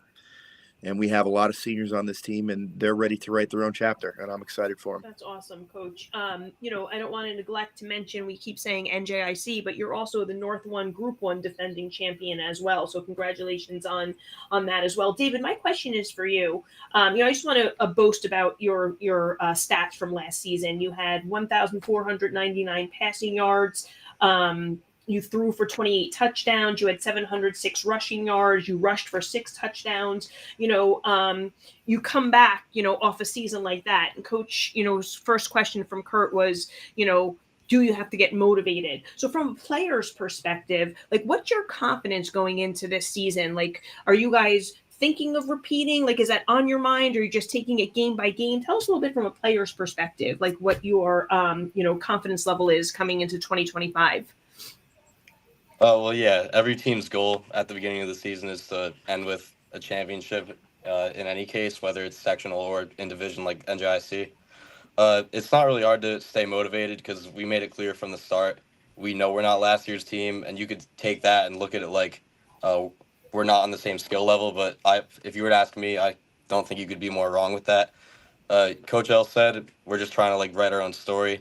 And the best part about the seniors this year, we got a lot of them. And another one is we've been playing together since we were pulling flags off each other's waist for flag football. So we're all taking it game by game. Ultimate end goal, same as everybody else, but we're all motivated for week 1. Not having a week 0 game, gives us another week to scout maybe, but we're all very involved in the NJIC. We're going to be watching a lot of those games, and we're all motivated to have a good week. Before I go to call, I want to go jump one thing back to Coach real quick. Because after David talked, and we talked to a lot of coaches, and tonight, this conference last year, Coach had a lot of tremendous quarterbacks, and you had one, right? So, but a lot of those kids graduated. You're one of the fortunate ones now to have one of the better players in the league back. So, how much does it make your life easier, better, or how nice is it for you to have not just a returning quarterback, but one of the better quarterbacks in the league coming back? To be honest, David is like having another coach on the field. We call plays with a lot of concepts that allow David to, use his brain along with his arm talent and his legs. We try to give him multiple options within each play, and I don't think he's been wrong on one of his throws this preseason. He just knows where the ball is supposed to go. He knows when it's supposed to come out. He knows who the ball is supposed to go to based off the coverage off the front. And, David is tops in his class, and he's an intelligent young man with a lot of talent, and we have the utmost confidence in him. And he makes my job very, very easy as a football coach. Cole, I'm going to come to you. And again, I was just talking when we were talking to Rutherford, I was talking to one of their offensive linemen. But listen, it's just the nature of the game that the quarterbacks, the running backs, they're the ones that, hey, their names are going to be in the paper and yada, yada, and all that. But a lot of people know where the game is won, and that game is won up front. And when we saw you guys last year versus Becton, we saw you guys a couple of times. You guys were a very physical team. So, what do you guys take from up front? And what do you want your mentality to be up front, offensive, from the offensive side and the defensive side of up front? Yeah, no, 100%. I'd say that we're really trying to get the hammer down, just get it going, one play at a time. Everyone has to know their assignments, and once everyone knows what they're doing, no one can compete with us. So. Coach, before we let you go, is there, I know I have some of your returners, up on the board here showing as well. Any other players you want to highlight going into the 2025 season who's been standing out for you so far? Yeah, I see you have Peyton Kibber's name up there. Peyton is he's a force at defensive end, and he had enough talent to start in our offensive line last year, but he slid into the right tackle spot, and he's looked really, really good. CJ Bentley, I can see his name up there. He's stepped in to the slot receiver position. He's a returning starter at corner. So we think he's done a really, really nice job for us so far. Nick Parkinson, you guys had him on. I think he was on with us one time last year. Another great player. And last, a newcomer who didn't really get a lot of time last year is Evan Croker. He was David's backup last year, and Evan made a move to wide receiver, and he's quickly become one of our most explosive guys on the offensive side of the ball. And it's been really, really nice to see that transition for a kid who's been a quarterback his whole life to be outside at wide receiver. He had one of the best catches I've ever seen in my career against Bernards in our scrimmage last Friday. So Evan's done some really good things in this Just preseason. real quick, Jaden's saying hello. Cole's saying hello. So you're getting the Butler fans are checking in, baby. The Butler fans are back. Yeah, let's go. Hey guys, we're shipping Butler shirts via the Jones family. All right, let's go, you guys baby. you're the Let's best. go. That's a shout Let's out go. to Michelle right there. Let's Thank you so go. much, Let's go. Coach and David and Cole. Thanks so much, guys, for joining us tonight. We really appreciate it. Good luck this season, and we will definitely keep in touch and get you guys back on. Thank you for having me. Have a good season, guys. Okay, so the champs are there. Yes, they champs. are. And listen, the champs are there. listen. The champs aren't reloading. I'll tell you that right now. I mean, I'm sorry. The champs aren't rebuilding. They're reloading. The champs are ready to go. I mean, fair to probably say they are the team to beat in the NJIC. You know, we'll make picks in a second, but you know, listen. You could have seen the prior years before last year of they're going to get to the next step. And last year they finished the job. And you know what? Listen, it's not always like, hey, you win and the team's just, you know, sometimes you just get a team that's okay. We are who we are. You know, you're not motivated. But like Coach said, it's not this team. You know, like they want the best thing I think that like we heard from them too is like they want to be their own team. You know, like last year was last year's team. And that's that's always going to be a special team in Butler history. But now, you know what? Let's make our team make this a different team. And again, listen, well said, they might have quarterback. Listen, they might have one of the best players in the league coming back, leading that team, and David Smith as a quarterback. So that is a huge advantage for them. And listen, we'll be there watching them.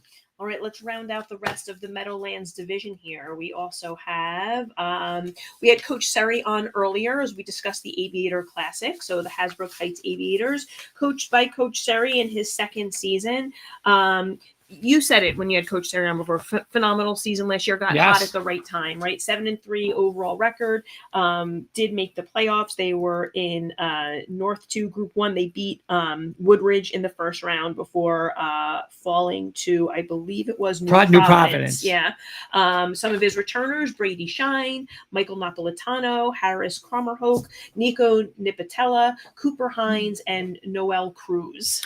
Jen, you know, we said last year that this team got hot at the right. We said, you know, now, but if you remember, they were playing one of the best teams in this conference late in that year, and it showed up in their nice little playoff run. They got there. A lot of talent back. Coach Seri's fired up about it. Obviously led by Napolitano. You know he's going to get touches. Again, Brady Shine, another great player for them returning. Listen, this is a dangerous team, Jen. It's a dangerous team. Some offensive linemen coming back. You know, you don't want to look ahead because there's a couple good teams in this division, but that Butler Heights showdown at some point is going to happen. And you know, Heights is a good team, man. Heights, you know, we'll see them tomorrow night, Thursday night. But you know, they're going to be led. They're going to run the ball with Napolitano. I just think they're going to be a good team this year. All right, our next Meadowlands Division team is the Hawthorne Bears, coached by Angelo Guarnieri. Last year, 3-6 overall. Also with a slew of returners coming back: Anthony Zalalo, Sebastian Gill, Johnny Lopez, Dylan Mejia, Rocco Monaco, Ali Vasavi, Aiden Baird, and Hugh Shortway. Yeah, I lost my sheet because I got about 98 sheets here tonight. But you know, Jen, I think they have a bunch of they're going to be built again with their defense, right? A couple years ago, and it's funny because it's kind of like goes like in cycles with Hawthorne. You know, when they had that magical run, I believe it was 2 years ago. Yeah, they were a big senior lane team, and again another group of seniors, big senior group again this year. So you're going to expect, I think, a little more of like old school, you know, physical, more run the ball. But I think they're going to be led by their defense. And again, I think the lower the scoring game is going to be the better for them. But I think their defense will keep some scores down.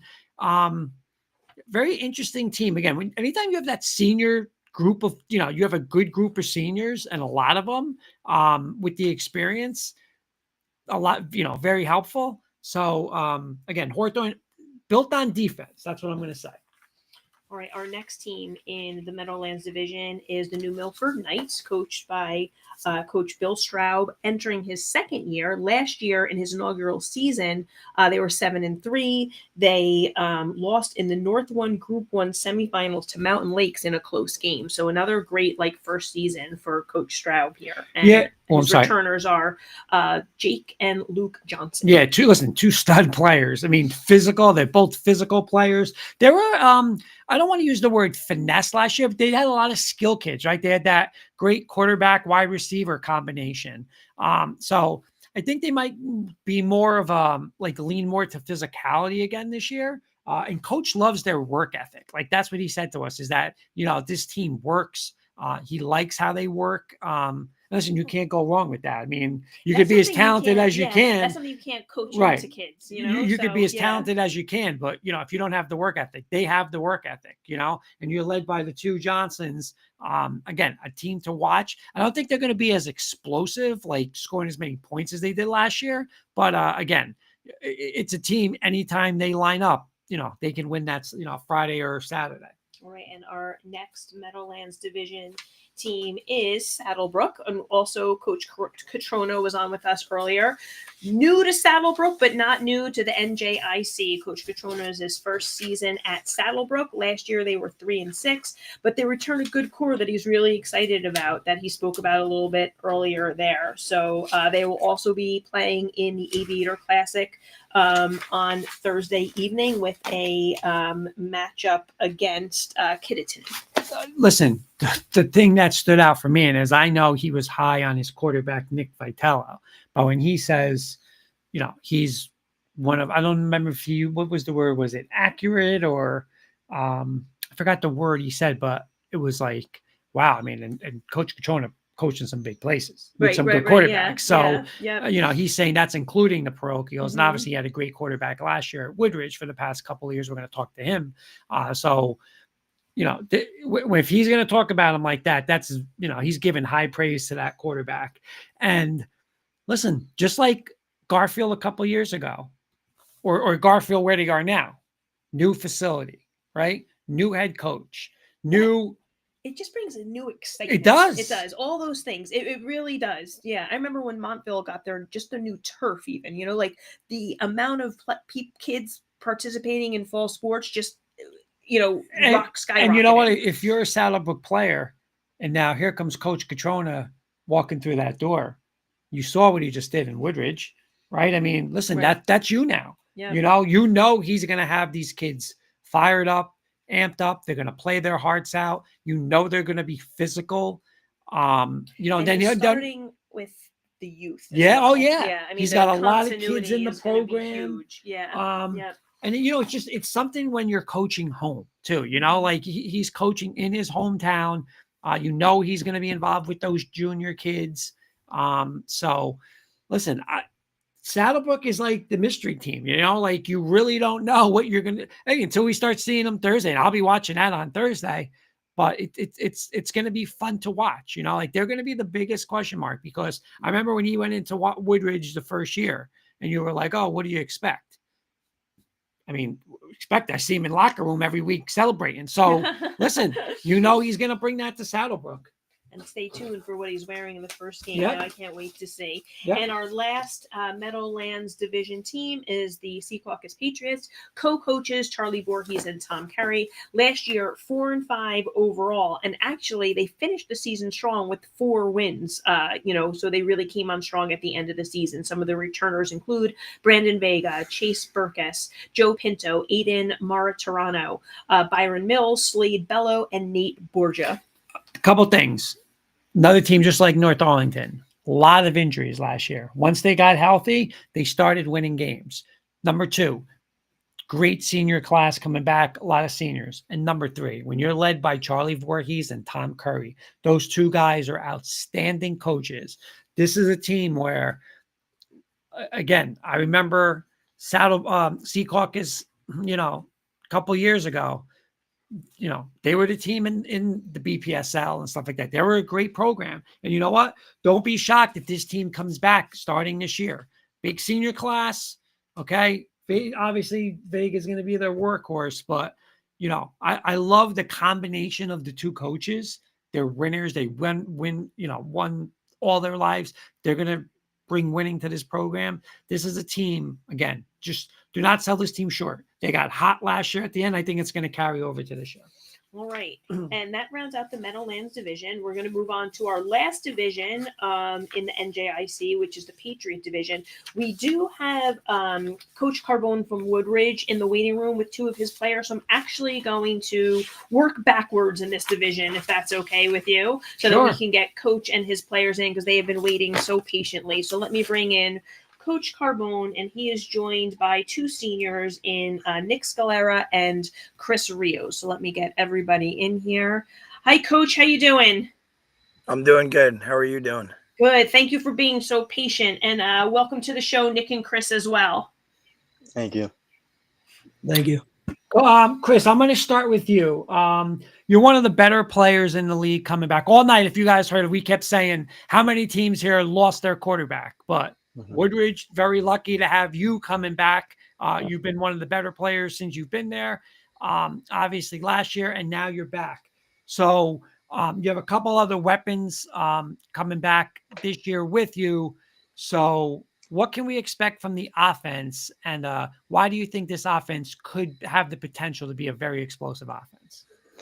We have almost pretty much like the same kids coming back.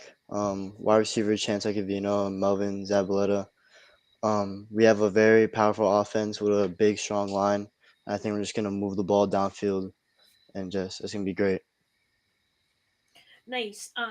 Nick, my question is for you. How long have you and Chris been playing together?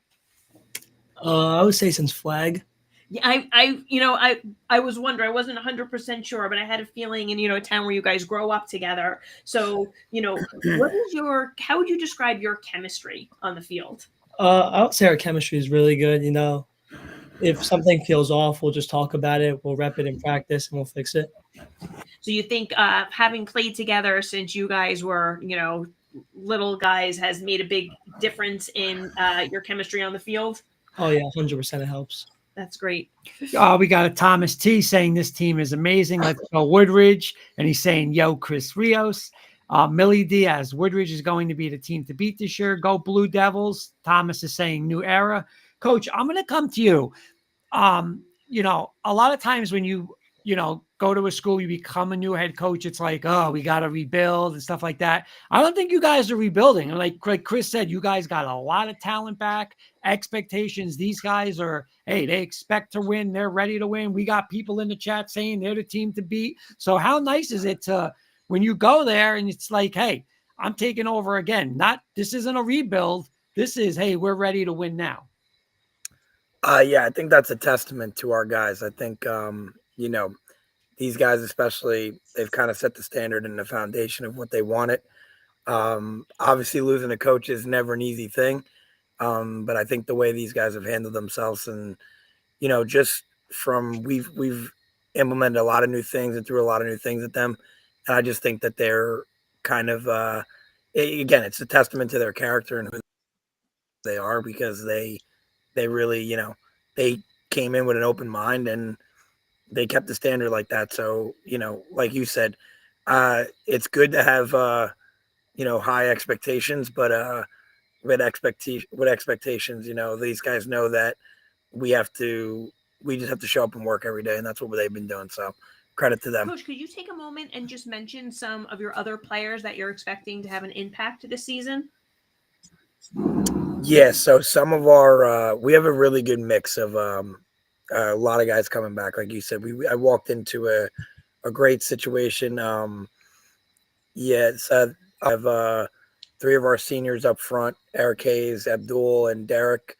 All three of the players you got listed will kind of anchor us up front. And then the Canizero brothers will be playing next to one another. One's a junior, one's a freshman, and both very, very good. And that's obviously a cool thing when you get to play next to your brother on the offensive line. And then the Prado boys, Michael and Nick Prado, both the Prado boys are going to do some really good things for us. And then as far as skill kids, we have Miles Simmons and Nathan Siliento in the backfield. They're going to do some nice things for us as well. And then we just have a mixture between the juniors, like Chris already brought them up, Chance Acavino and Melvin Zabaleta. And it's just a good mix with, like I said, kids that want to get better. And, you know, I'm excited. We've been working really hard. I know we're all kind of itching to get to that. It's like getting to the finish line to play that week 0 game. So we're ready to roll. Coach, we got a couple comments coming in. Thomas, again, he's saying the crowd is going to be popping out on Thursday. And Jen, we've been to some Woodridge games. I mean, I tell you, if people here haven't been to a Woodridge home football game, go, because it is a great experience. It is an unbelievable experience. We have Kim saying, can't wait to come watch a Woodridge win a game. Go, Chris. And listen, hey, we got to ask the tough questions. Thomas is saying, what do we think of Nick Mabel, junior linebacker? So Nick is Nick's the leader of our defense. He's right now he backs up Chris as the quarterback, but you know, he's kind of that utility guy. You could put him anywhere and high expectations. He's going to get it done. Like, he's a very high IQ kid, very high intelligent kid. And just, he works super hard. And for our defense, when he's on the field, he's quarterbacking everybody around. So it's made my life as a defense coordinator a lot easier walking in, having a kid like that. And, you know, when a lot of our defense is coming back next year, that's always a positive to build on. So I'm pretty excited about that as well. And just, yeah, again, he's a leader, but he does it on the defensive side of the ball. But again, you could plug him in anywhere offense and he'll get it done. One more question for the guys from the chat from our great friend Keith Brugman. Fall is here. I'll start with Chris. Talk to me about pre-game rituals. Anything, Chris? It's all about the music. Gotta have the perfect music to listen to before a game to get you hype. I like to listen to my own music because I don't like everyone else's music, but I think my music gets me in the right mood for the game. How about Nick? you? Yeah, Nick. Like to eat a nice peanut butter and jelly before the game. Get my music, do a quick prayer on the field, and just lock in. Love it. Coach, any superstitions that you have? No, I don't really believe in too much superstition, but I do believe in pregame rituals. And I do think that, you know, since, you know, the time I was playing and now coaching, it just, I think if you keep it the same, I think as an athlete, it helps you prepare.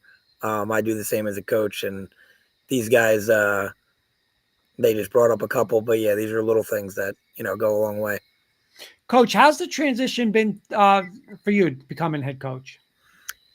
It's definitely been it's been a learning curve for sure, as far as, like, you know, you're always focused on one side of the ball, and now you're managing all the little things that, you know, I used to show up and call a defense, and then I wouldn't have to worry about all the other little details. But that's the stuff I'm learning on the fly. I think I'm doing a good job as adjusting as I go. Obviously, first year is always going to be a learning curve. I have some really good resources, guys. I've coached under some really good guys that, you know, I can always go back and use them as a resource. And, you know, the kids, like I said, have been super helpful in doing the things to help me be successful as a head coach. They didn't, you know, they've bought into what we're doing, which is always a key thing. And, you know, having that from them, and then just my coaching staff in general has just been, they've done such a great job. And it's a new coaching staff, but they're really doing a good job of challenging the kids in the right way. And I'm super excited about all of them. They deserve the credit. They've been working so hard, and I think our kids are going to showcase that on Thursday night. Awesome. Coach and Nick and Chris, thanks so much for joining us, guys. As we've been saying to our guests, this is our, you know, NJIC specific show, so we will definitely be reaching out to you throughout the season and hope to get you back on again. Thanks for having us. Good luck this year, guys. Thank you so much. Good luck. Good night. Okay, so there's the Woodridge Blue Devils. And Jen, this is going to be an exciting team, especially on the offensive side of the ball. They have a lot of people back. Chris Rios is one of the better quarterbacks, better players in this league coming back. It's nice to also have, you know, Nick Scalera to be with you, like, as a weapon on that team.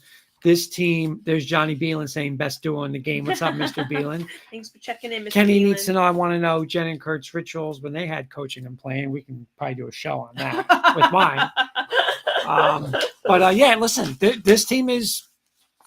Listen, they're a championship contender in this league. I firmly believe that. 100% agree as well. Let me just get to back to the beginning here, and we'll go with the rest of the Patriot division, starting with the Bogota Bucks. And they are coached by Coach James Case, 4-6 last year. You know what? I just remember so many of these names when we're doing our players of the week there, and the stat leaders. Two Jaden Gonzalez's. That is correct. Spelled different Jadens. Savion Douglas, Matt Harrah's another name that came up all the time. Jason Alvarado, another name. Justin Roca, Dylan Leonardo, and Derek Cabana. Couple comments. Keith is saying watching Kurt and Jen is like watching Elway and Smith. Who was that combo smooth? Was that combo? And look at ready for this one. Here's the boldest comment of the night. Watch out for Salvatore Beelan, class of 2031. Oh my God! How crazy is that? 2031. I've seen some highlights. Pretty damn athletic. That's all I'm awesome. going to say. Wait, fast. Class of 2031? That's only like 6 years away. Am I like, is that 2031? He's a Garfield kid. Right. He's probably can't spell it right. So he's probably missing communication with the timing.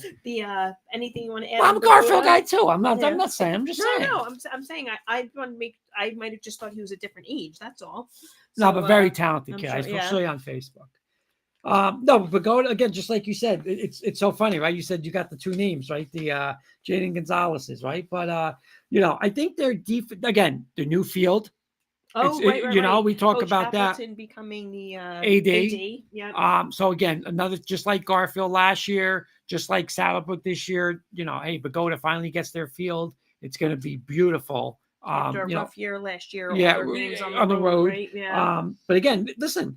Veteran team, they're going to spread the ball around a little bit this year. I saw them, I believe it was 2 years ago at St. Mary's, and I was like, wow, this team can move the ball. And I think that's what it's going to be. You got a good quarterback coming back, a lot of athletes. So they're going to spread the ball around a little bit. Yeah, so a good core to start with Coach Case in his first season at Bogota. Moving on to our next Patriot division team and the Park Ridge Owls with first-year coach Kurt Homan. Last year they were a playoff team, 4-1 overall, and I'm just going to say it, Patrick Randolph. Yeah, I mean, listen, he had a tremendous freshman season. He did get hurt at the end of the year, but sophomore. When you're talking, as a sophomore, I mean, you're talking about possibly one of the best. He's definitely is one of the best players in the league. I mean, listen, you might vie and say he's maybe possibly the best player in the league, right? I mean, listen, he's in the conversation. So to get him back is nice and have 3 more years of him. Big thing that coach said was a lot of players for them, multiple positions, which shows their versatility. They're not just locked in, I can only play linebacker, I can only do this. They can move kids around. That creates mismatches on the offensive and on the defensive side of the field. I mean, a couple new offensive linemen that he's excited about. Listen, it's going to go, they got a quarterback coming back, Aiden O'Connell. O'Connor, I'm sorry. But listen, Patrick Randolph, I mean, like you said, how he goes, the teams are going to go. And listen, it's nice having him back for another 3 years. Last year they fell to New Milford in the North 1 Group 1 first round of the state tournament. But, without Patrick Randolph, that could have been a very, very different game. So excited to see them kind of get back to full strength. Real quick, Beelan's throwing out another name. His nephew, Connor Consiglio, quarterback from Jefferson. Big year this year. Oh, nice. Good to know. Maybe we got to get him on. Let's reach out to him. Absolutely. All right. And we have our 2024 Patriot Division champions, the St. Mary's Gales, coached by Paulie Johnson in his 4th season at the helm. They were 7-4 last year. Lots of returners. Big big losses last year in Nazir Owens, Brad Higgins, Kazir White, and BJ Cunningham. But a lot of returners here. Jonathan Huertas played a huge role on last year's team. Thomas Messina, I think, is going to step up big this year. Yeah, listen, you talk about Owens, Higgins, White, Cunningham. I mean, that's, like an all-star lineup of offensive weapons. But got some promising newcomers coming in. Some kids coming back. I think Hortez, we always watched and said, this kid is tremendous. It's just she had so many kids in front, like other weapons on that team. Yep. I think they're going to focus in on him. He's going to be the primary weapon. And Messina is going to have a humongous year. He quarterbacked already. He's going to be the quarterback. He quarterbacked Garfield a little bit before he went to St. Mary's. And he's going to give them a different element, right? Like last year, Higgins was more of a drop back passer, where Messina, you're going to see more of the zone read, right? The more of the quarterback run with him, very athletic, can still throw it. So the offense is going to look a little different. But again, bringing some guys back. I want Anthony Paterno, probably the leader on that offensive line. Again, got a lot of experience there. I think they're going to want to run the ball. But listen, I think with Hortez, Messina, that offensive line, listen, he brought in some talented kids. Coach Johnson. Coach Johnson's there to win. I think they're going to have a great season. And motivate. He's a great motivator for that team. Got a comment saying talk about another correct fit for a program. I think 100%.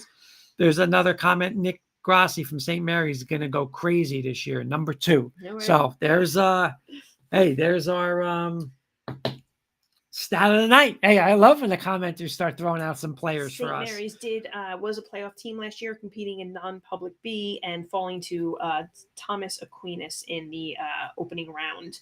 Our next team in the Patriot Division is the Wallington Panthers. Coach Justin Advizian, I don't want to mispronounce his last name there at the helm, entering his 4th season, 2-8 overall record. But Coach has been making steady progress with this team each year that he's been there. They came off a winless campaign the year before. They got 2 wins under their belt last year. They open up with a Brewerly team this year, which would be another possible win to start the season off, which would be nice. The returners, Joseph Roman, Jordan Castine, Jason Milan, and Oscar Martinez. When Coach reached out to us, he said his strengths were offensive line and overall experience, right? Roster is up to 40 players for the first time since 2017. 10 seniors, many players that started last year. I think this team is going to get back to a little old school Wallington, right? A little more running the ball, right? Lean behind their offensive line, their experience. And listen, that's a younger quarterback's best friend. You talk about the continuity of a coach with a program, right. 10 seniors, those were his first year freshmen. Yep. So those kids have stayed in the program. You have that continuity and consistency.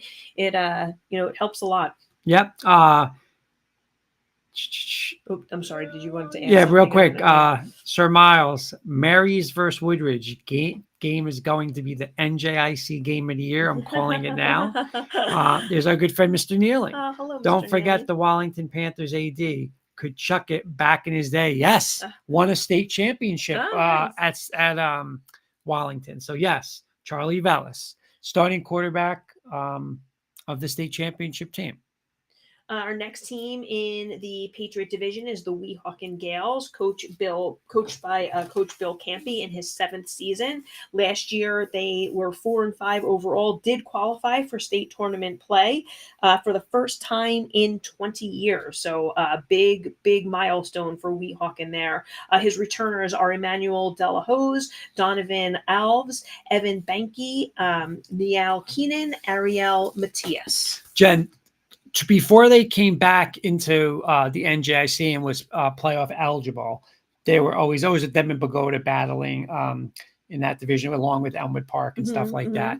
And it was like, it's going to take them some time. They jumped right in. Yep. They were competitive from day one. 4-5 made the playoffs. And what Coach is saying, what he's looking forward to and why he thinks what's a strength is his discipline and his hard work. you take that word discipline, right? I mean, this team is they've always had full of athletes, but now it's like in a controlled, disciplined manner.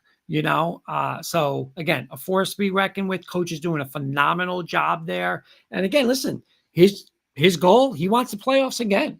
So big expectations there. We're going to get a shout out from Coach Mike Messina, all in on high school sports. Nobody better.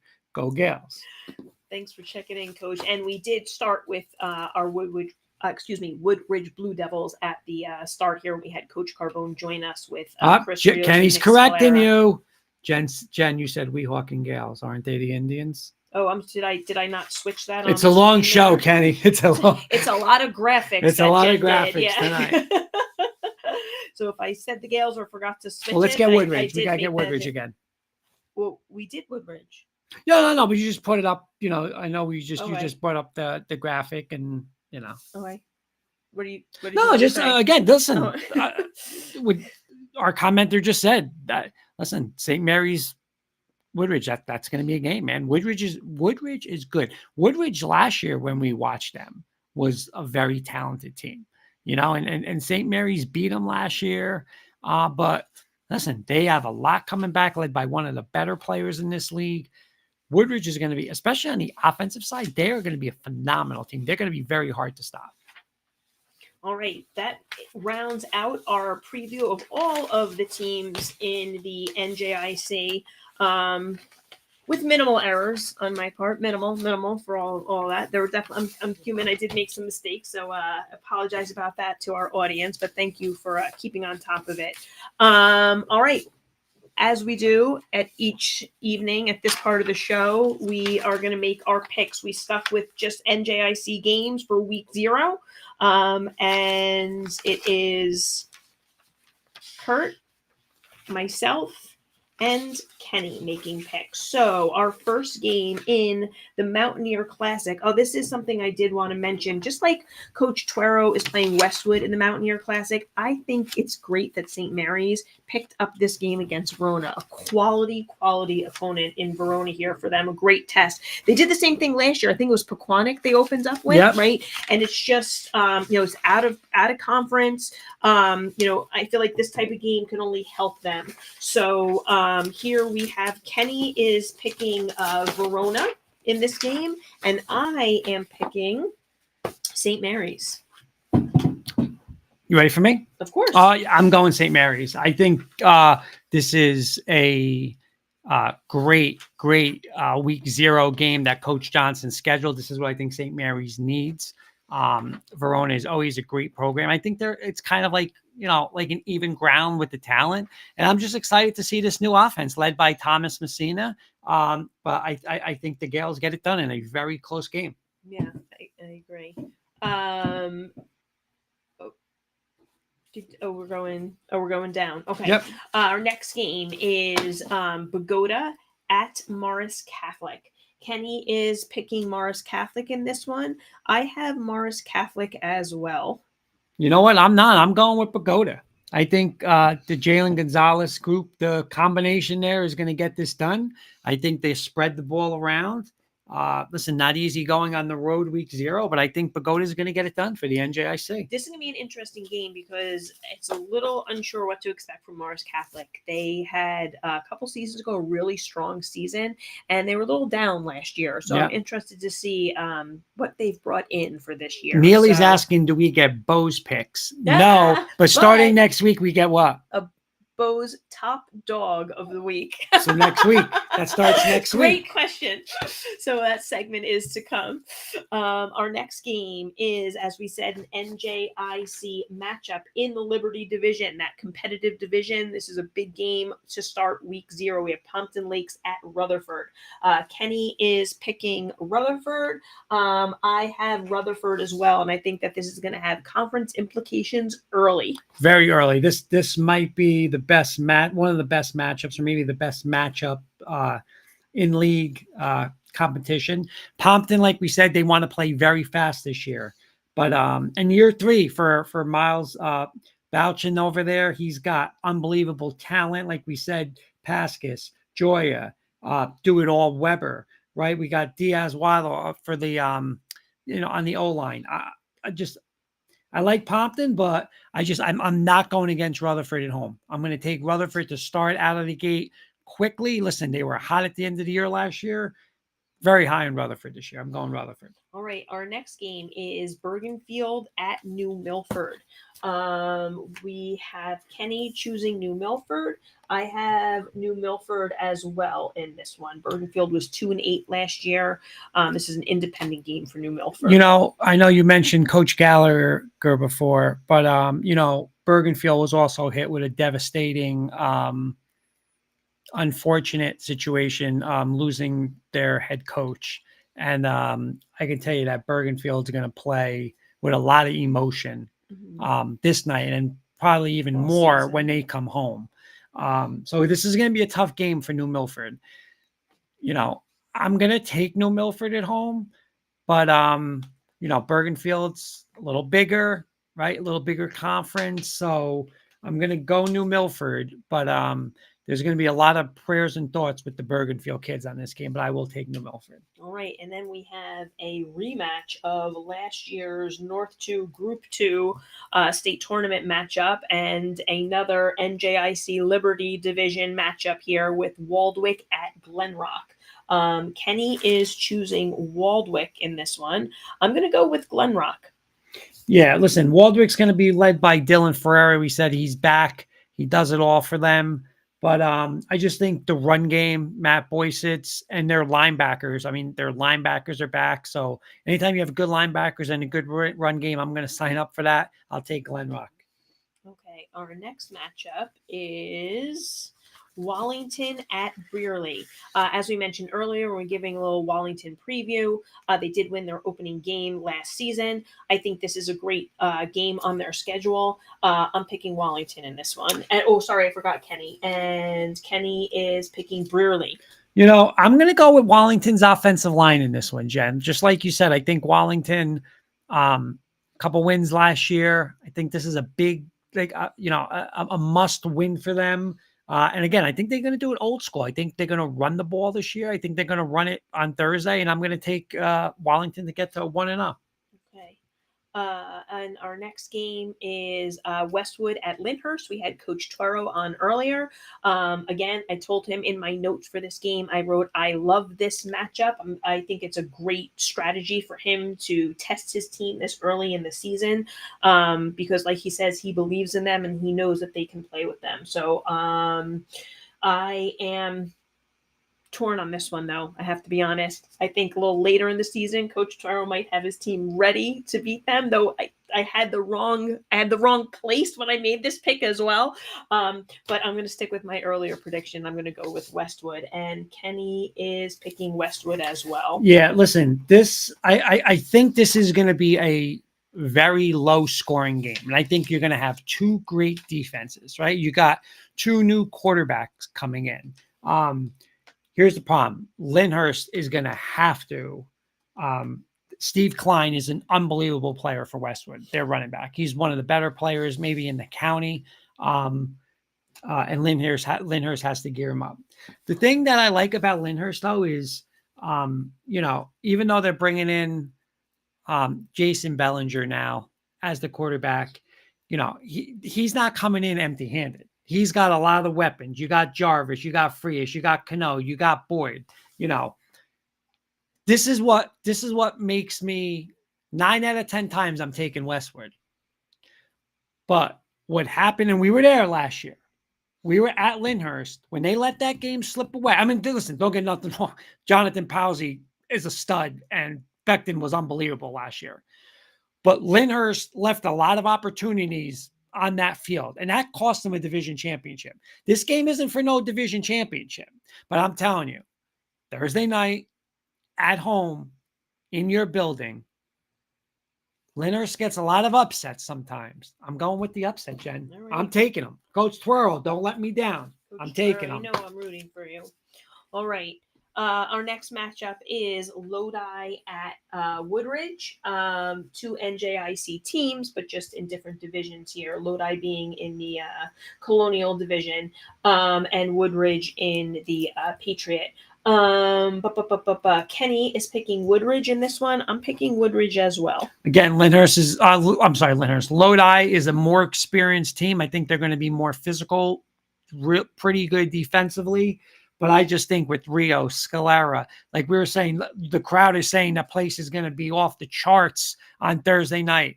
I think Woodridge is going to make a statement on Thursday by saying, listen, we're here to win this league and maybe win this whole thing. Like, that's how good we think we are. I'm going to take Woodridge Thursday night.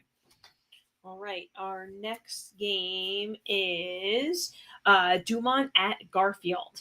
I'm going to be honest.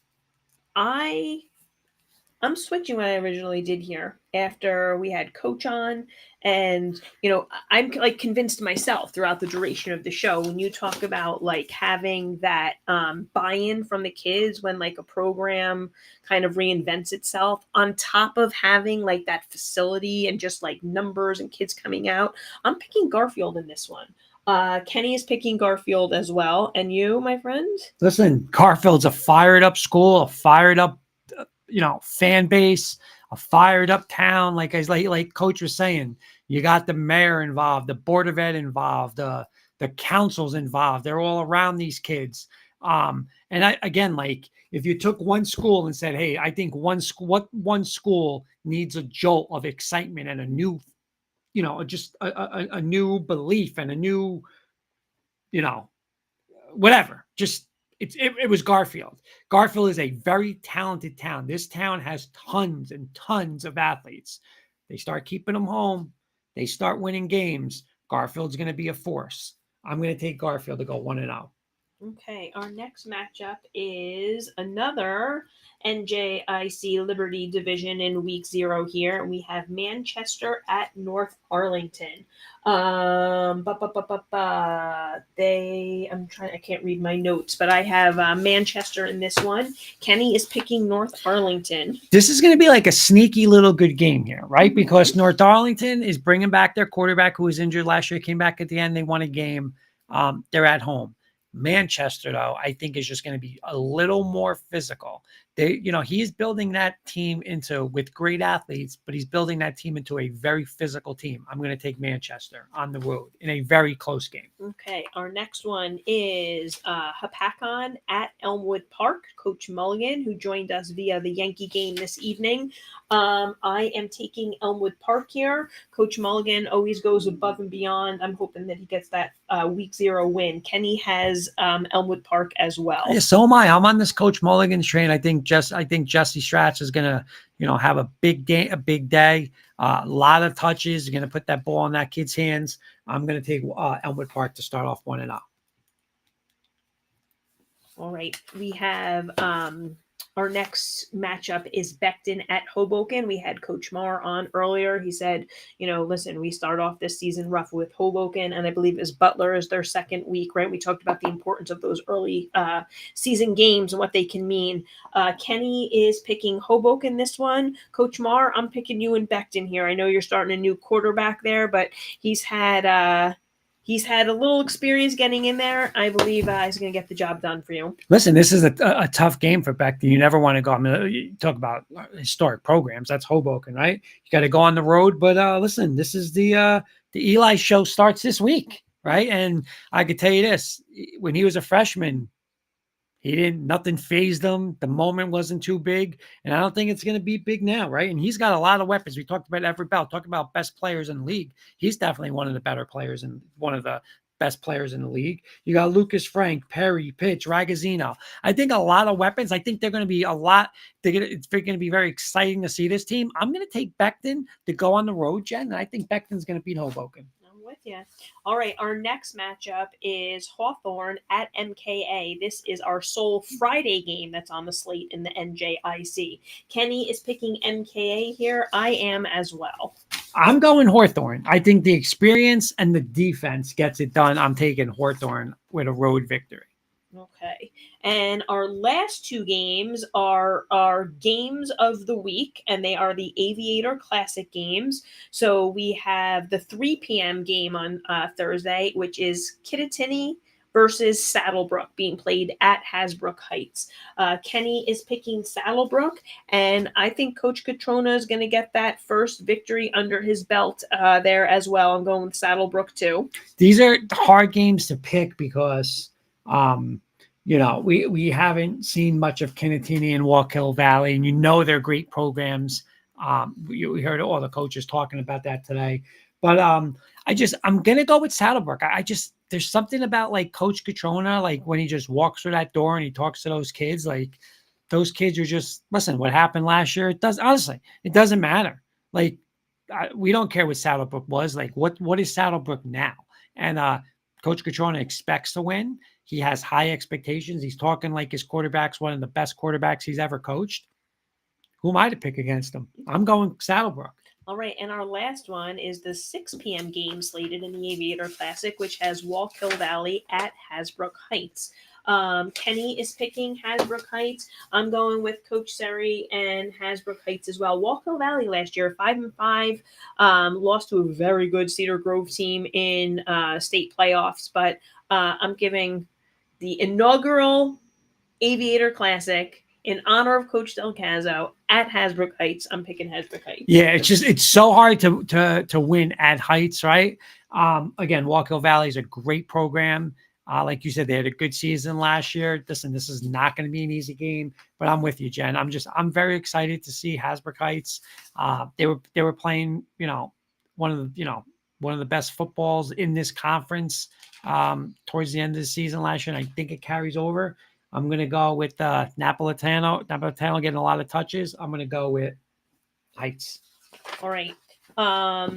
Before we go, our last thing that we need to do is our division picks, right? So, okay. I got to get back to my right page here. Like you said, I got so many pieces of paper in here. All right. Our Colonial division picks here. Okay. Kenny has Lyndhurst. I have Lyndhurst as well. Who do you have? I have Lyndhurst too. I think Coach Tuero is going to circle again. Listen, he's got a problem on his hand, which I picked him on Thursday, but that's one problem. But I think he's got this division circled. I think they feel like they let one slip away last year, and I'm going to say they're the favorites. I'm going to pick them to win it this year. All right. And the Liberty division, Kenny is picking Rutherford. I'm picking Rutherford as well. So am I. I am very high on Coach Dunn, and we'll get to that in a second to show you how high. But, yeah, I just think that, listen, Miles back for year 3, a lot of those young weapons. Listen, great coaching staff over there. They just always find a way. I'm going to go Rutherford. Yeah, it's again, every game is going to be contested in that league there. In the Meadowlands division, I'm picking Butler to repeat as division champ. Kenny is picking Butler to repeat as division champ. Kurt? I'm just going to say this. The only team I feel right now very confident to pick, not confident that I would maybe not pick Heights over is Butler. I'm going to take them with the experience. So I'm going to take Butler, but I'll say this, it's not as easy as I think people think. I think Heights is going to give them a very tough road there, but I'm going to take Butler. All right, and our last division is the Patriot division. Kenny is picking Weehawken to win that division. I'm going with St. Mary. Yeah, I'm going to go with St. Mary's too. I mean, honestly, it was a toss-up between St. Mary's and Woodridge, right? I mean, I just think Woodridge is so dominant, right? I'm gonna go with St. Mary's. I think they. I'm very high with Messina. I think Cortez is gonna have a huge season, and again, they got some players in, but I think this is the toughest one to pick because I think it's a coin flip. I'm gonna take St. Mary's. So I'll take St. Mary's.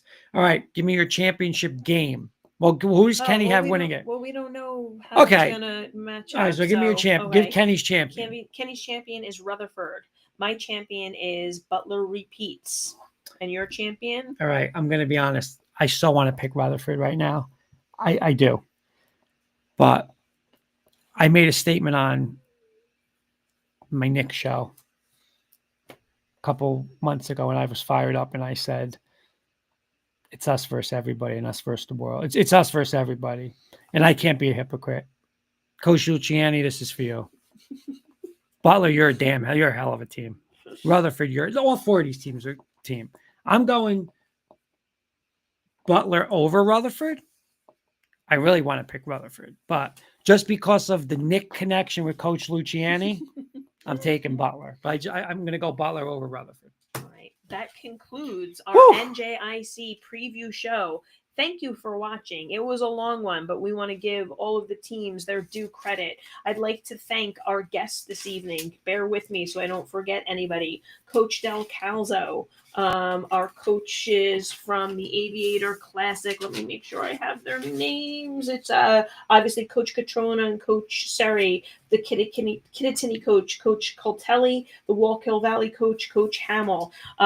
Coach Marr, thank you for joining us. Coach Tashioti and his players, Talib and Noah from Garfield, thank you for joining us. Coach Twero from Lyndhurst, thank you for joining us. Coach Mulligan, thank From you Yankee for joining us Stadium. from Yankee Stadium. That's a new one. So thank you again. From the Liberty Division, Coach Dunn at Rutherford with Quinn and Troy, thank you for joining us. Butler, Coach Luciani and his two players, David and Cole, thank you for taking time, as well as our Woodridge coach, Coach Carbone, and his two players, Nick and Chris.